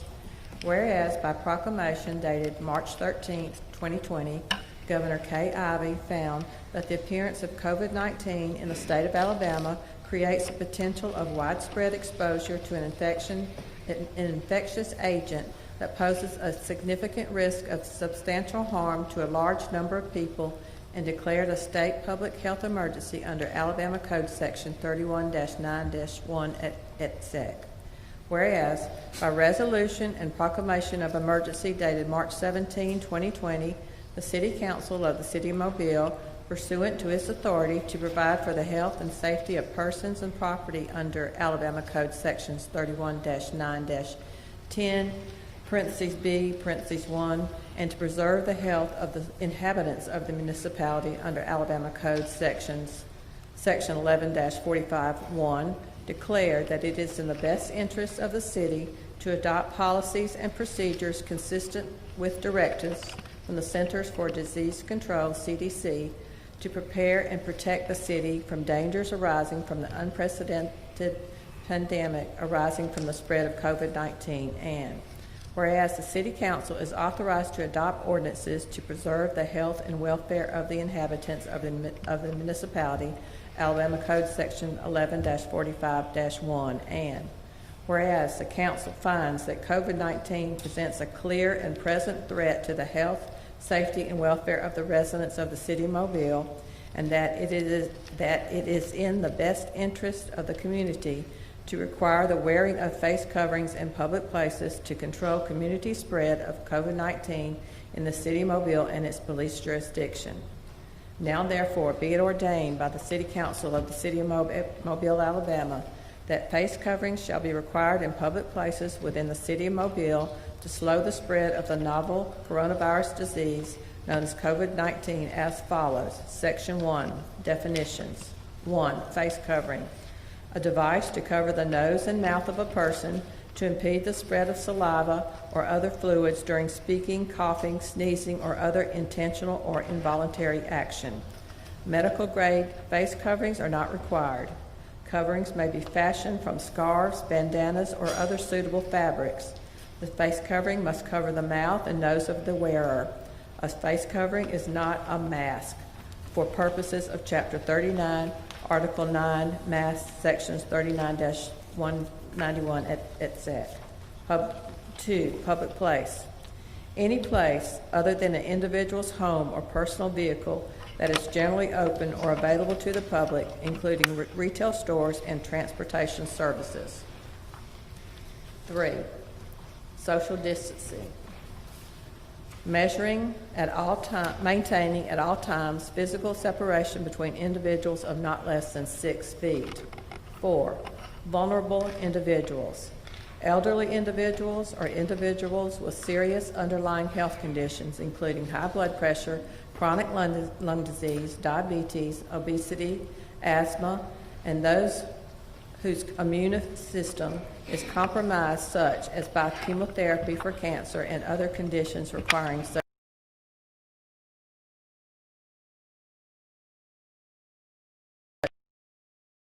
in the City of Mobile, except that persons engaging in businesses and activities regulated by the order of the State Health Officer, suspending certain public gatherings due to risk of infection by COVID-19, as amended June 30th, 2020, and further amended. And then it gives a website. Shall comply with the facial covering and social distancing requirements of the June 30 order with respect to those activities listed therein for which face coverings are required. Section 3, additional exceptions. Face coverings are not required for 1, outdoor activities in parks and other open spaces, provided social distancing is maintained. This exception does not apply to outdoor activities in parking lots, shopping malls, congested sidewalks, or other populated areas. 2, children 10 years of age and under. 3, persons for whom wearing a face covering poses a substantial mental or physical health, safety, or security risk, such as persons who have trouble breathing or unconscious, incapacitated, or otherwise unable to remove the cover without assistance. Section 4, this ordinance shall remain in effect for 30 days. Section 5, to the extent this ordinance is in conflict with other ordinances of the City of Mobile, this ordinance shall supersede the other ordinances until those ordinances are amended or repealed. Section 6, failure to comply with this ordinance is punishable by a fine of $50 for the first offense and $100 for the second and each subsequent offense. Mobile City Code Section 1-32, the schedule of fines, is amended to include this fine. Section 7, if any subsection, sentence, clause, phrase, or word of this ordinance or any application of it to any person, structure, or circumstance is held to be invalid or unconstitutional by decision of a court of competent jurisdiction, then such decision shall not affect the validity of the remaining portions or applications of this ordinance. Section 8. This ordinance shall become effective in the city of Mobile and its police jurisdiction upon its adoption, approval, and publication as required by law. Thank you. Thank you so much, Madam Assistant City Clerk. You're welcome. So we have a motion and a second on the amendment, and now we're at discussion. We read the ordinance in its entirety, and now we're at discussion. Mr. President? Ms. Gregory? If we could, we heard from the mayor earlier about the fines and that he would rather see the police hand out masks rather than citations. I would like to ask the public safety director to give us some insight as to, if this passes, how they will handle it, and would he maybe prefer to see a different type of fine in this ordinance before we go any further? Yes, ma'am. And let me start off by saying that I'm fundamentally always opposed to any type of laws or ordinances that put law enforcement at odds with otherwise law-abiding people. And so as I looked at this ordinance that's being proposed today, I do know we distributed 4,000 masks out to the precincts and other stations and the headquarters at the police department. It is my preference, being that it's a minor violation, there's a lot of officer discretion that is allowed by our own general orders. And so it is our preference to follow the mayor's lead on that and to hand out masks and to advise to social distance or wear masks if they can't, and look for voluntary compliance should this ordinance pass. The citation or the punitive aspects of the ordinance would only be a very last resort for us, and that would be open defiance to the ordinance itself rather than voluntary compliance. So I hope that kind of answers your question. I think so, but I also am concerned about, since we are adding retail stores to this because they were not part of the governor's order originally, what happens in a grocery store, a big box store, for instance, if a customer comes in and they're not wearing a mask and they're approached by an employee who says you are supposed to wear a mask, and the customer then refuses and an incident happens? How is that going to be handled? Well, there's a couple of different ways that can go. I mean, he could leave the store voluntarily if he doesn't want to wear a mask, or he or she. If they refuse to leave the store after being asked to leave the store, they could be arrested for trespassing at that point. If there is an altercation or they become disorderly or cause alarm or annoyance, they can be arrested for disorderly conduct. So there are many different options that occur when somebody violates the private property laws. And so it goes far beyond any citation at that point. Well, Mr. President? Yes, sir. Mr. Richardson? That could happen. That could happen if we didn't have a law for a mask, where an employee, if somebody working for the store come and tell an employee, we want you to leave, it's private property. They got to go. They need to go. If they don't go, it's just what our Director of Public Safety said. It's even beyond a mask. You in somebody else's business. If they ask you to leave, you have to leave. You don't have no this business. You have constitutional rights. No, you have to leave. But what I want to say about the mask, with discretion, leaving it up to the officers, my concern would be that I would like to see the citizens treated the same way east of I-65 as they are west of I-65. Treat everybody the same. I don't want people calling me up saying this happened to me. I got in an argument. I think we need to. The officers ought to be told.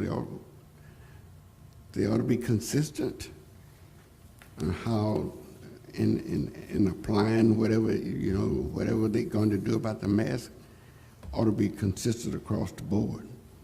That's the only thing I would be concerned about. Mr. President, I would like to just speak while I have the floor, because I have not had anything to say. Yes, sir. And we've been here for quite a while. I would like to start off thanking all of the people who came here today to speak your mind and your heart on what we're about to do here. I was talking with Matt Anderson on my way here, and he reminded me how great this nation is. Only in America. Some countries, we had persons to testify that they had a ministry and talked about God. In some countries, that's a life. You could be sentenced for death for calling on the name of the Lord. You can't have no Bible in some of those countries. In a country where you can come down and debate the issue, a country where you can tell the council member, I will remember you. Some countries you would make it home. You would not make it home from wherever you were having that meeting. I'm saying we are blessed to have such a country as this, that you can come down here and say what you want to say. We have had so many people who've never been down here before until they took the council meeting to be a community meeting, that I can stand up here as long as I want to and say, we are conducting the official business of the city of Mobile. And in doing so, when we are in session, you have to abide by our rules. Now, if we come into your community and have a community meeting, you can stand up there and shout and say, well, can't do that down here. Else we'll never transact into business. I would like to, many of the people came here today, came here to stand up on their constitutional rights. And I want to just say a little bit about that. Nobody in America is completely free. Without laws, we have chaos. The absence of order is disorder. The purpose of the law is to establish order. There's no other reason for the law but to establish order. In the absence of laws is chaos. But I probably have more to say about the Constitution than any of y'all. Now, other than the First Amendment, I don't think you'll find the word free in the Constitution. Freedom of speech, that's First Amendment. Beyond that, you probably threw it. It talks about liberty, but freedom, that you ain't gonna find that in there. The Constitution was established after 1776. For those people who say they have constitutional rights, it was established after 1776. But I want you to know that the preamble Constitution said that we hold these truths, that is, whatever's in this Constitution, to be self-evident that all men are created equal, and that they are endowed by their Creator with certain inalienable rights, and among these life, liberty, and the pursuit of happiness. That all men are created equal. Yet from 1619 to 1865, my ancestors was evicted from the human race, and they was considered as property.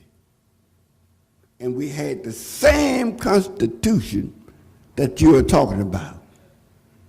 The exact same Constitution. You know what it took to set them free? 500,000 people to die. Because the people that had them declared they were not going to set them free. The Civil War, where 500,000 people died to make sure that they remained in slavery. And had they not lost, my status today would probably be the same as a hog, a piece of property. But yet here I sit as one of the leaders in the city of Mobile. This is America. This is America. And what I think has happened to us here today is that this council is trying to do the best it can to keep our people safe. And that's a part of our responsibility, safety. And there are people who, with political motives, who are not thinking about those safety. They have a political agenda that goes beyond safety, and we are here trying to make sure our people are safe. That's what is happening to us. And this pandemic is bigger than any individual, it's bigger than any political party. If we don't get a grip on it, it can destroy all of us.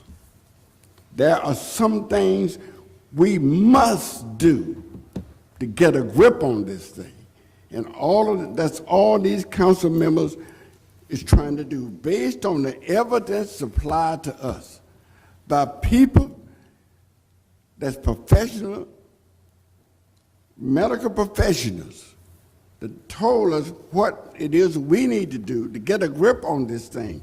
And we're not now trying to consider what party is Fred in, what party, I don't care about no party. We're trying to stop this pandemic the best way we can. And when we finally vote today, I want all of y'all to know that our vote will be toward making the best decision we can to get a grip on this pandemic, to help all of our citizens to live out their lives in happiness and free of this pandemic. That's all I want to say, Mr. President.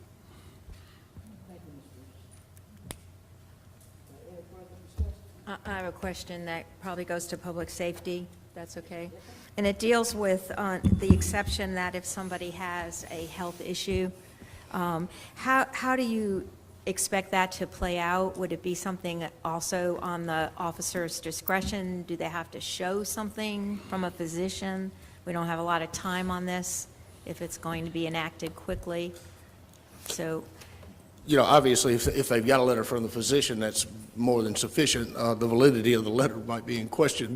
right. We're going to err on the side of the person that claims to have a medical condition. We would never order somebody to mask if they have problems breathing. And do consider that we do have people that are like that, and you have people that have anxiety. Yes. And so, but we'll be very conscious of it. It talks about mental or physical health, safety, so. It's correct. Yeah. But we'll be very sensitive to that. Right, okay, And, good. you know, Good. I guess I would judge success by us never having to issue a citation. That would be great. All right now. Agree. If I could just piggyback on that one very quickly. If we could get that kind of a message out to the retailers as well, because they will be the first point of contact. If this is mandatory and someone comes in their store and they're not wearing a mask, if someone says, I have asthma, whatever the condition is, they need to accept it rather than challenge the person. I don't know about that now. I mean, how else are you going to do it? Because otherwise they because- call a police officer to come and the person's going to tell the police officer the same thing. Yeah, well, you know, we can certainly advise if we're called there, but again, it's private property. Right, it's We private do property. not control what that owner says. That's exactly right. If he's uncomfortable with that person, he has every right to deny entry. Well, right, I'm just saying because of the mandatory.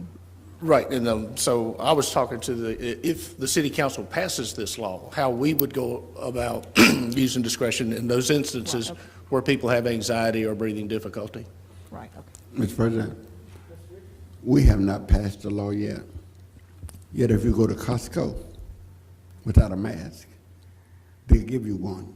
If you say, I don't want one, you can't come in. They won't let you in. So there's no need to record the law. They own the store. It's their business. They can lock the store up and don't let nobody in. That's not illegal. You can't come in with that. So there's no need to record the law for nothing like that. If the business say you can't come in, you can't come in.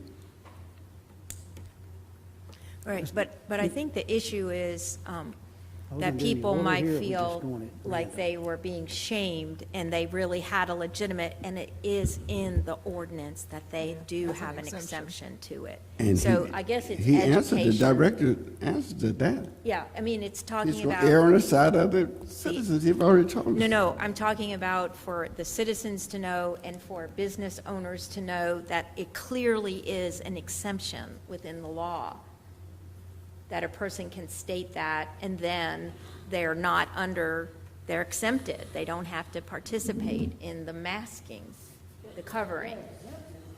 Yes. But the owner will still have the right to Well, yeah, but even with your illness, if you don't wear the mask, you're not allowed. that would be on their private, I don't disagree with that, but I think citizens need to know that we have taken the time to exempt people who truly have legitimate reasons for not wearing it, and that's correct.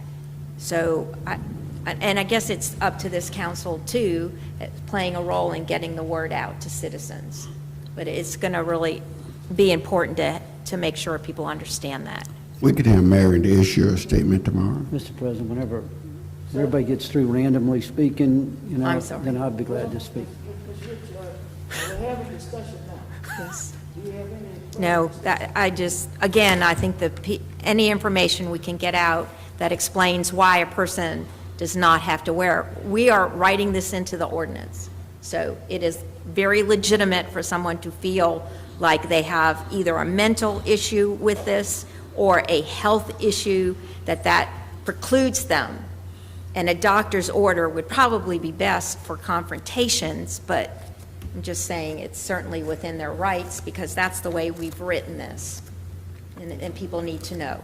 Okay, it's the law. Mr. Richardson, any further? No. Mr. Vice President?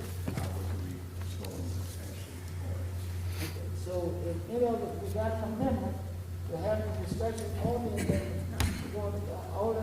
I have a question for Mr. Arledge. Mr. Arledge, I've been asked whether our definition of face coverings would include these plastic face shields. Is a covering. It says suitable. Says a device to cover the nose and mouth of the person to impede the spread of saliva or other fluids through speaking, etc. So I'm drawing that it would include such a, that definition would include. I think that's a device. Well, Okay. you got to keep reading, folks, and this is the problem with running an ordinance through, and if I may, Mr. President, it was on my list. Number one, suitable fabrics. All you got to do is read it. Every sponsor ought to know every word and what it means, because suitable fabrics is undefined. Suitable fabrics is going to go back to discretion. It's going to go to a police officer who's trained to protect us from the bad guys, but not to judge whether or not a fabric is suitable for this use or not. Right. And that's in the first page, first definition, suitable fabrics. And here we have one of the sponsors asking what would fit into that. There should be no exception as we're about to embark on this ordinance, what each word means. Words are important today. This is an absolute pandemic. And what we're going to do is going to save lives. If we don't act right now, somebody's going to die and blood's going to be on our hands. This is what I've been told. And this is exactly what I warned us about yesterday. We have two things here working. We have discretion and we have arbitrary language and dates or ages. And why 10 years old? Why did we have to define what was suitable?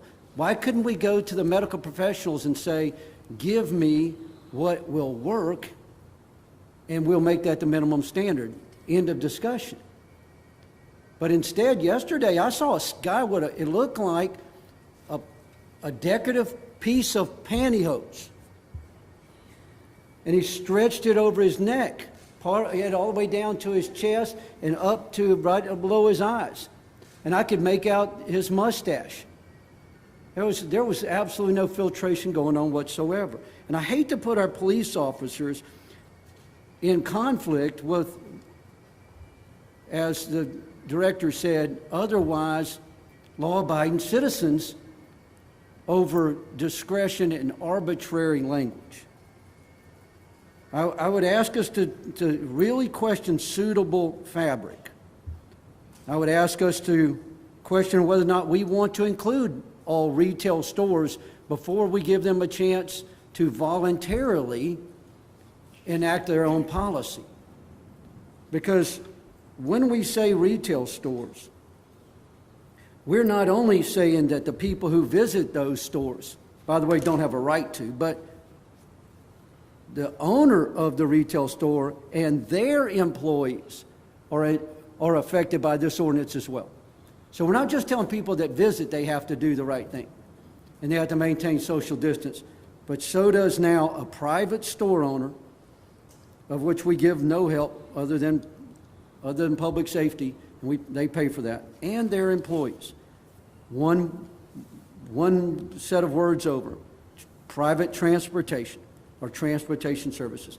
These are private vehicles owned by private company owners and their customers who are willingly riding in that car. But yet we're going to impose some arbitrary law against them that says, not against them, that's not, that is going to affect them. It says you must wear a mask. Even if we have two parties who are willing not to wear a mask and not be within 6 feet of each other and possibly even have the windows down. Arbitrary keeps popping up. If we go to the exceptions, we would say that it doesn't apply to park and open spaces, other open spaces, whatever that is, wherever that is, provided that they can maintain a social distance. But hey, look, that social distance and open space and all that really doesn't apply to congested sidewalks. And I don't know about y'all, but I got a definition of a congested sidewalk. And my picture is New York on New Year's Eve. That's congested. Or in Mobile, Alabama, at the Moon Pie next to the stage. But 2 or 3 blocks away, that may not be the application. But yet we're going to put officers who are already stressed in a position to determine, first of all, whether or not it's congested, whether or not they're wearing suitable fabric. I just tell you that everybody knows where I stand, and I'm not going to speak anymore after saying this. We need to be very careful when we make statements and claim them to be facts, and then get ready to vote, rush to vote, and not know the words or what the impact of our ordinances are going to be. Thank you. Call for the question. I have a few words to say. Yes, sir.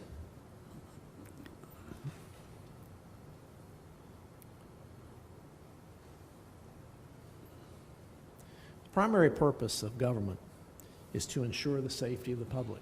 Amen. And the United States Constitution, one of the reasons our government was established was to promote the general welfare. I quoted that out of the Constitution. There are some things that are not in doubt, that are facts. We're faced with a real and present danger to the health, safety, and welfare of the public. Every responsible health organization in this country has said as much, including those here in Mobile. Our infections are spiking.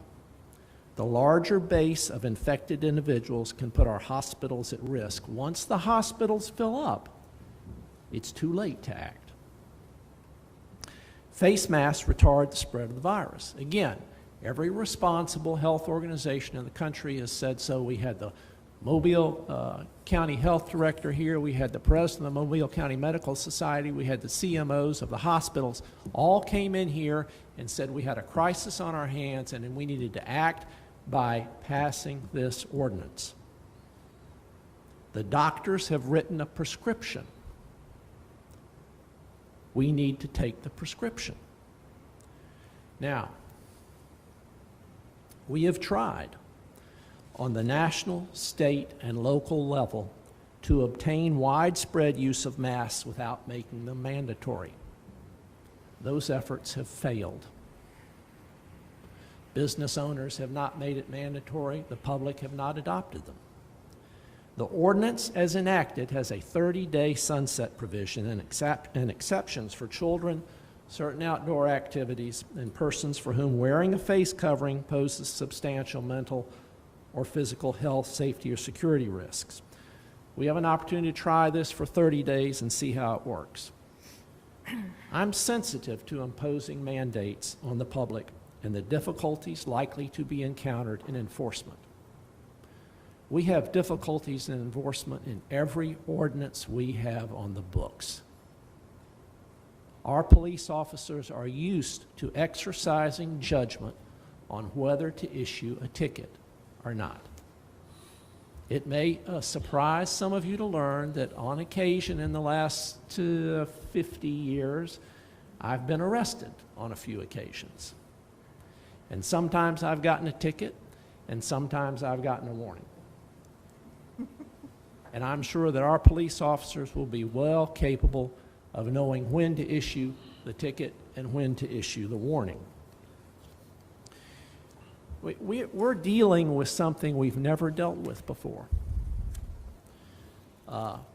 And as Dr. Eichhold said, the situation changes as we go from week to week. We know things now that we didn't know 6 weeks ago, and we'll know things 6 weeks from now we don't know today. If we had been through all this 4 times before, we'd know what to do. But public officials have a responsibility to act, and to act in a timely manner. We may end up looking back on this and deciding this was not the right decision.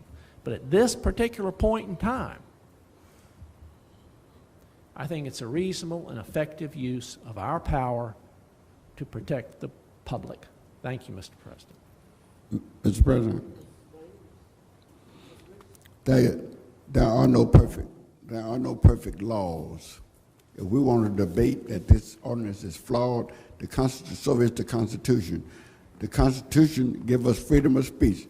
Go out to the airport and say, I have a gun, and see what happened to you. Let's rock and roll, brother. Yes. Thank you very much. We can't afford a shutdown, and if this helps to limit the exposure and the stress on our hospitals and on our healthcare officials, then it is the least we can do. The other alternative is really not very pretty. It's a lot of sick people suffering, families suffering, and it's not a Chicken Little syndrome. It's not a political syndrome. It's a health issue. We have been overburdened with so many things going on nationwide that people have taken camps. That means you're conservative, you're a liberal. On this, it should be just literally the health aspect of our citizens. And as Councilman Dave said, it is an obligation that the city has to keep people safe. And there are rules and regulations that dovetail into making that a reality for our community. This is temporary, and we have exceptions. We have increased the age because of the number of citizens who approached our offices about having it under 2 and under, even though that's CDC. And I hope that parents will really go by the guidance of CDC, but in order to be respectful to parents, most kids under the age of 10 are staying close next to their parent today, so they're being monitored. And a 10-year-old might be asked, or someone over 10, to go and get the butter or the cheese, and they'll go off and then encounter other citizens.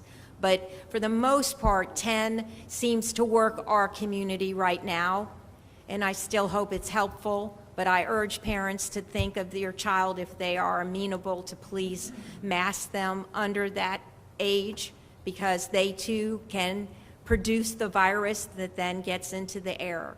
But the slowdown and the shutdown was a terrible, devastating aspect on so many levels and so many people's lives, that if we can do this one thing right now and make a difference, then we should do it. And I hope, again, don't look upon it as I'm in a political position and I'm using the weight of my office, because that's not true. It's strictly the health. It's a way to protect our healthcare industry. I am married to that healthcare industry, so I'm very close to it.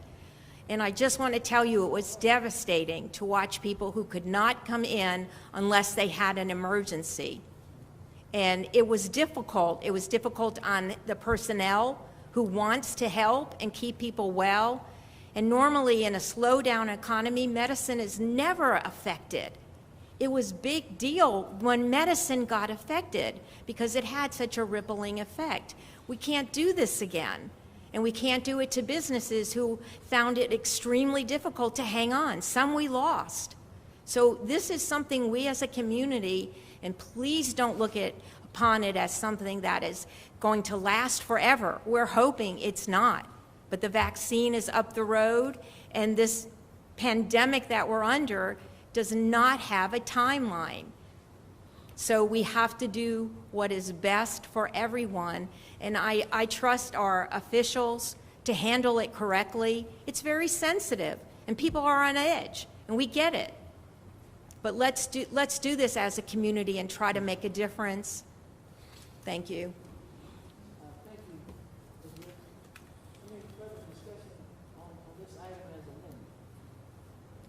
Yes, sir, Mr. President. Thank you. I appreciate what Mrs. Rich said. I think calling or saying that it's not Chicken Little is a pretty good comparison. So I appreciate that and agree with her on that. We've received emails from numerous people and phone calls as well. A lot of folks don't believe we as city council members are legislators, nor do we have the right to pass these laws. That is absolutely not true. We are legislators. We are at the municipal level. And we pass laws every day, some that a lot of people believe violate their constitutional rights, like you can't put your trash out more than 48 hours in advance.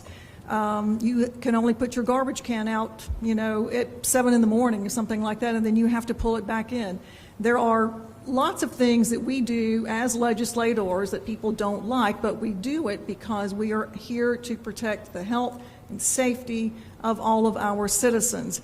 And sometimes we have to do things that are not popular. Sometimes we have to pass laws to protect you because, unfortunately, people just won't do the right thing all the time. And yes, there are speed limits and people speed all the time, and you'll say, well, I speed, I don't get caught. Well, you will one day, and when you do get caught, you will, pay a ticket.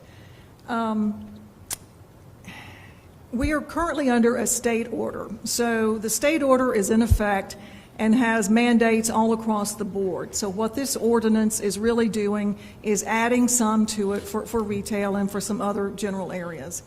And while I hate the idea that we're having to do this, that we are mandating everybody to have to wear masks, it's something that I feel we are at a point now where we really have no choice but to go forward to try to help slow down the spread of the virus. We got the numbers in from the health department. More cases were diagnosed this week. More people are in the hospital. It is not a hoax. There is no hoax when people are being diagnosed and put in the hospital because of this virus. It's real. I am hopeful that if people wear the mask and help reduce the spread of the virus, then those numbers will go down. Hopefully 30 days will work. I would hate to say that we come back 30 days and the numbers have gone up because 4th of July is here and people probably will go out and do what they're going to do anyway, no matter what we do. No matter what we pass today, we may see parties, we may see gatherings, and this may not have an effect. I hope I'm wrong. I hope people will listen to us and will be responsible and stay away from everybody, stay the 6 feet away and wear masks and protect each other. Because that's what we're doing. My mask is not protecting me, it's protecting you from me. So that's what we have to keep in mind. Like Mrs. Rich said, and like you've heard from others, the last thing we want to do is have another shutdown of our economy. Businesses in my district have already shut down, have closed their doors for good because they cannot make it because of the shutdown before, and now because people are not going shopping, they're afraid to get out. Like Mrs. Rich pointed out, some people will go into a store, they'll look around and they'll see nobody's wearing masks and they don't want to go in. And yeah, that may be the older folks, but the older folks have a lot of money to spend and they want to go to the brick and mortar stores. They're not necessarily ordering online. Every time you order online, there's a good possibility that somebody's job in the brick and mortar store is going away. So we have to protect our businesses, our tax revenues, and our people all at the same time. Economy is important, health is important, and we are here to protect the health and safety of our citizens. We heard from 9 doctors yesterday, all chief medical officers of all of our hospitals here in the city of Mobile. I heard some people say that, oh, well, they must have been bought off by George Soros. Really? You really think the doctors in Mobile, Alabama have been bought off by George Soros and that you don't believe what they have to say? But these are the very same doctors who are at the hospitals and in the offices that when you or your loved ones get sick, you will go to their hospitals and you'll have to call on them for help. And I wonder if you'll believe them then. You know, we have to do what is in the best interest, what we believe is in the best interest of all of our citizens. And we're doing the best we can to prevent more harm. So again, I'm okay with doing this temporarily. It's not something I necessarily want to do, I hate to do, but it's something I feel like we, as a responsible city council, have to do at this time. And I appreciate Dr. Eichhold and all the doctors coming. I also appreciate the responsibility that we were giving to our Mobile Police Department. That's why I had so many questions, Jimmy, about how will this be enforced? How are we going to do it? Because we don't want to make anybody criminals. That's the last thing we want to do. We want to protect people. And hopefully this will be exactly what we are looking for, and we will certainly keep tabs on it and pray that it will be the right thing. Thank you. All righty. Ready to vote.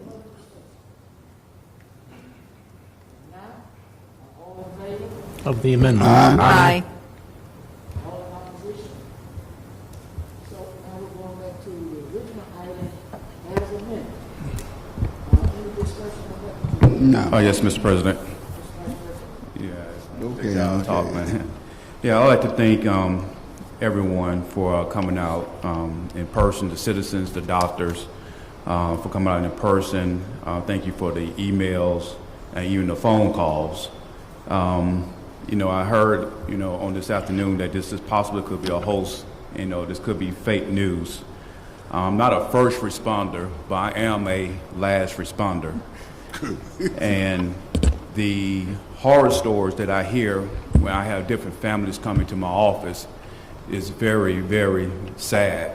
When a loved one had to die at a hospital by themselves, not surrounded by their families. When a loved one had to die at a nursing home and not surrounded by their families, and the families can't even go to see their loved ones at the nursing home when they had the COVID diseases. And, you know, as you all know, that we had many of our nursing homes that got affected because of COVID. And just imagine how many families was not able to go and see their loved ones, you know, in the nursing homes. That is very touching. And the next thing, they couldn't see their loved ones in the nursing home for 2 months, but yet the next time they see their loved ones is inside of a casket. It doesn't feel good to see families suffering like that. You know, we have not flattened the curve at all, and we're still in our first wave. And since we have not flattened the curve and we're still in our first wave, we need to take all precautions that we need to take. And I'd rather be faced with a face covering for the next 30 days to see businesses close down. Yes, I suffer a little bit because I wasn't able to go to the mall and get my cinnamon bun. When I first heard that the mall was closing down, I ran to the mall to get me a cinnamon bun, and unfortunately, they had closed down a day earlier before I was able to get it. Now I'm able to go and get it with my face covered up. But even going to the Sam's Club, when the things were shut down, I had ran into one particular lady, and I think it was her daughter and her granddaughter was with her. And she was just in Sam, just coughing. And it wasn't not even covering her mouth up. And she was in the freezer department. What was she doing? You know, was she spreading the COVID inside of Sam's? Was she spreading the COVID disease inside of the freezer department? And when I saw her, I wanted to say something to her, but I decided not to, and I just went on ahead and spaced my distance away from her. While we were being in this meeting, we had 2 people to my left and 1 person to my right to cough. I'm not too sure the person to my right, when they was present, did they cover with their mouth. But 2 people to my left, 1 person had coughed twice, and they did cover up their mouth, but 1 person had coughed and did not cover up their mouth at all. What did you just do to us sitting up in this arena? You know, the thing about it is we have to respect each other, and especially if you want people to turn back around and respect you. You know, I heard, a couple of people say life and death is in the power of the tongue. And I do believe that. I am a Christian. But the thing about it is you have life and you have death. And what comes between life and death at many times? Sickness. Sickness. Life and death is in the power of the tongue, but what about sickness? And that's what we're talking about. Yes, there's a low percentage rate of deaths, but you got plenty of sickness that's coming behind of COVID-19. I don't want your sickness. I don't want your germs. I don't want your virus. I'm not trying to take my germs, your virus to my mother at home. I'm not trying to take your germs and your virus to my godmother at her house. Life and tongue is in the power, life and death is in the power, but God give us 5 senses. It don't take but 1 sense to know that I need to put a mask on to protect you, my mother, and all the loved ones that I love. So today I will be joining some of my colleagues in supporting this ordinance to push it forth. It's not a great thing to do, to wear a covering all the time, but if it can save a life, if it can save a sickness, that's something that I'm willing to do. Thank you, Mr. President. Thank you, Mr. Vice President. Let's go. Any further discussion? Well, I want to have a few remarks, if you don't mind. This is an important item, and this is an important issue. And we are in unprecedented times dealing with an unprecedented level of a pandemic. I am appreciative of the support that this ordinance has gone up throughout the community. I see this mask as A, protecting me, but B, respecting you. That's exactly how I see it. And if we have to endure a few moments, a few days of inconvenience so that we can live and that more of our citizens can live, then I'm on board with it. Is this a perfect ordinance? I don't know. By no stretch do I know of a perfect ordinance. There's no perfect law because there aren't perfect lawmakers. We aren't living in a perfect society. But we're doing what we feel and what we know is right, guided by the medical professionals, to protect and safeguard the citizens that we have charge over. I absolutely feel that. And so I've gotten a multitude of phone calls. I'm assuming that someone has disseminated my number in some of these Facebook groups. That's fine. I probably got about 200 phone calls yesterday.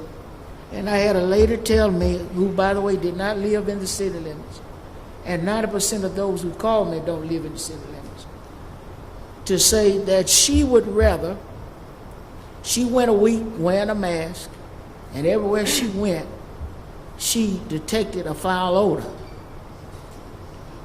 It just a foul odor just followed her around everywhere that she went. And after I got through talking with her and gleaning from her where she was going she going into place out of her normal routine, I finally asked her, had she ever tried putting a mint in her mouth and seeing if that would cure that foul odor. While we're on the phone, this is a true story. while we're on the phone, because she was offended that I suggested that. She happened to have some Altoids and she did it. It solved her problem. All I'm saying, there are those who would accuse us of being liberal zealots. I've been accused of being bought and paid for by someone named George Soros. I don't know how many times I've heard that. What we are only concerned about is the health, welfare, and safety of the citizens of the city of Mobile. We have that charge.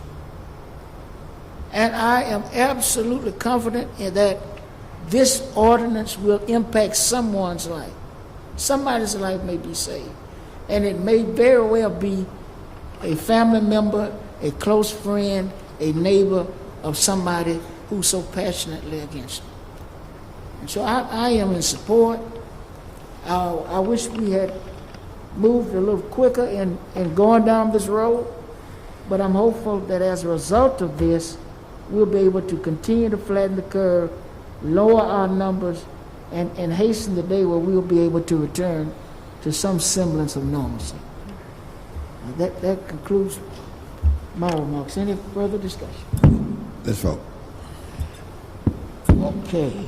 All in favor? Aye. Aye. All opposed? Move to adjourn. So the record is six, if I'm not mistaken, 6 to I think the 1. mayor would like to speak. And we do have some comments from Ms. Stimson, and then we'll hear your motion. Yes, now that the city council has made it official that we will have the mandatory face mask ordinance, it'll now be up to the Mobile Police Department, to enforce this over the next 30 days. I can assure you that our effort is going to be to help our citizens comply with this order. And as I said at the very beginning, we'd much rather see our officers handing out face masks than we would citations. To help in this effort, earlier this week, we had 4,000 masks on hand that we distributed to our police departments, to the precincts, and out to the WAC. Yesterday, in anticipation of being where we are, we bought another 10,000 masks, which may be here today. So there will be an abundance of masks available. Our policemen will have them, our police officers will have them, and they'll be available at the precincts. For those who find themselves without a mask and that cannot social distance, our officers will have a mask and ask you, to comply with the law. We look forward to working with everybody in the community to make this work, and I really believe that we can make it work. I hope that you felt the spirit of what the city councilors were saying here. I don't think that you've found a spirit of being heavy-handed and just because I can tell you so while we're making you do this. There's genuine concern that this is an opportunity. We know we're taking a risk doing this. We know that we've maybe offended some people in doing this. But at the end of the 30 days, we'll both know whether it was the right thing to do. And some people say, well, we told you so. I'm not going to tell anybody we told you so, because at the end of the day, what we want is to make sure that our businesses stay open and that our citizens stay healthy. So let's work together to make this happen. And there are a lot of questions about this, like do I have to wear a mask here, or do I have to wear a mask there? So we are developing a series of frequently asked questions, and probably we're shooting for noon tomorrow to be able to give that to the media. It will be on our website to help clear up any questions that people may have. And the reason we can't hand you the answers to those frequently asked questions right now is that I think it's important for the council, with the city council, to look at them and make sure that we are in sync with how we've interpreted what the ordinance says. So again, thank you very much for everybody's patience and for your input. Mr. President. Mr. Richardson? Mr. Simpson, if you're going to send any information to the media, can you copy us so we can upload it on our page? So the only questions that we may answer today of the frequently asked questions will be 4 or 5, and it'd be very simple. Be glad to do that. But there's a series of about another 20 questions that we want input from the council, really from the legal part, to make sure that we're in sync. You will get that just prior to sending it to the meeting. Okay. And we hope that's by noon tomorrow. Sound good. Motion to adjourn. Properly moved and second, any discussion? Any more discussion, all in favor? Aye. Opposed? Meeting is adjourned.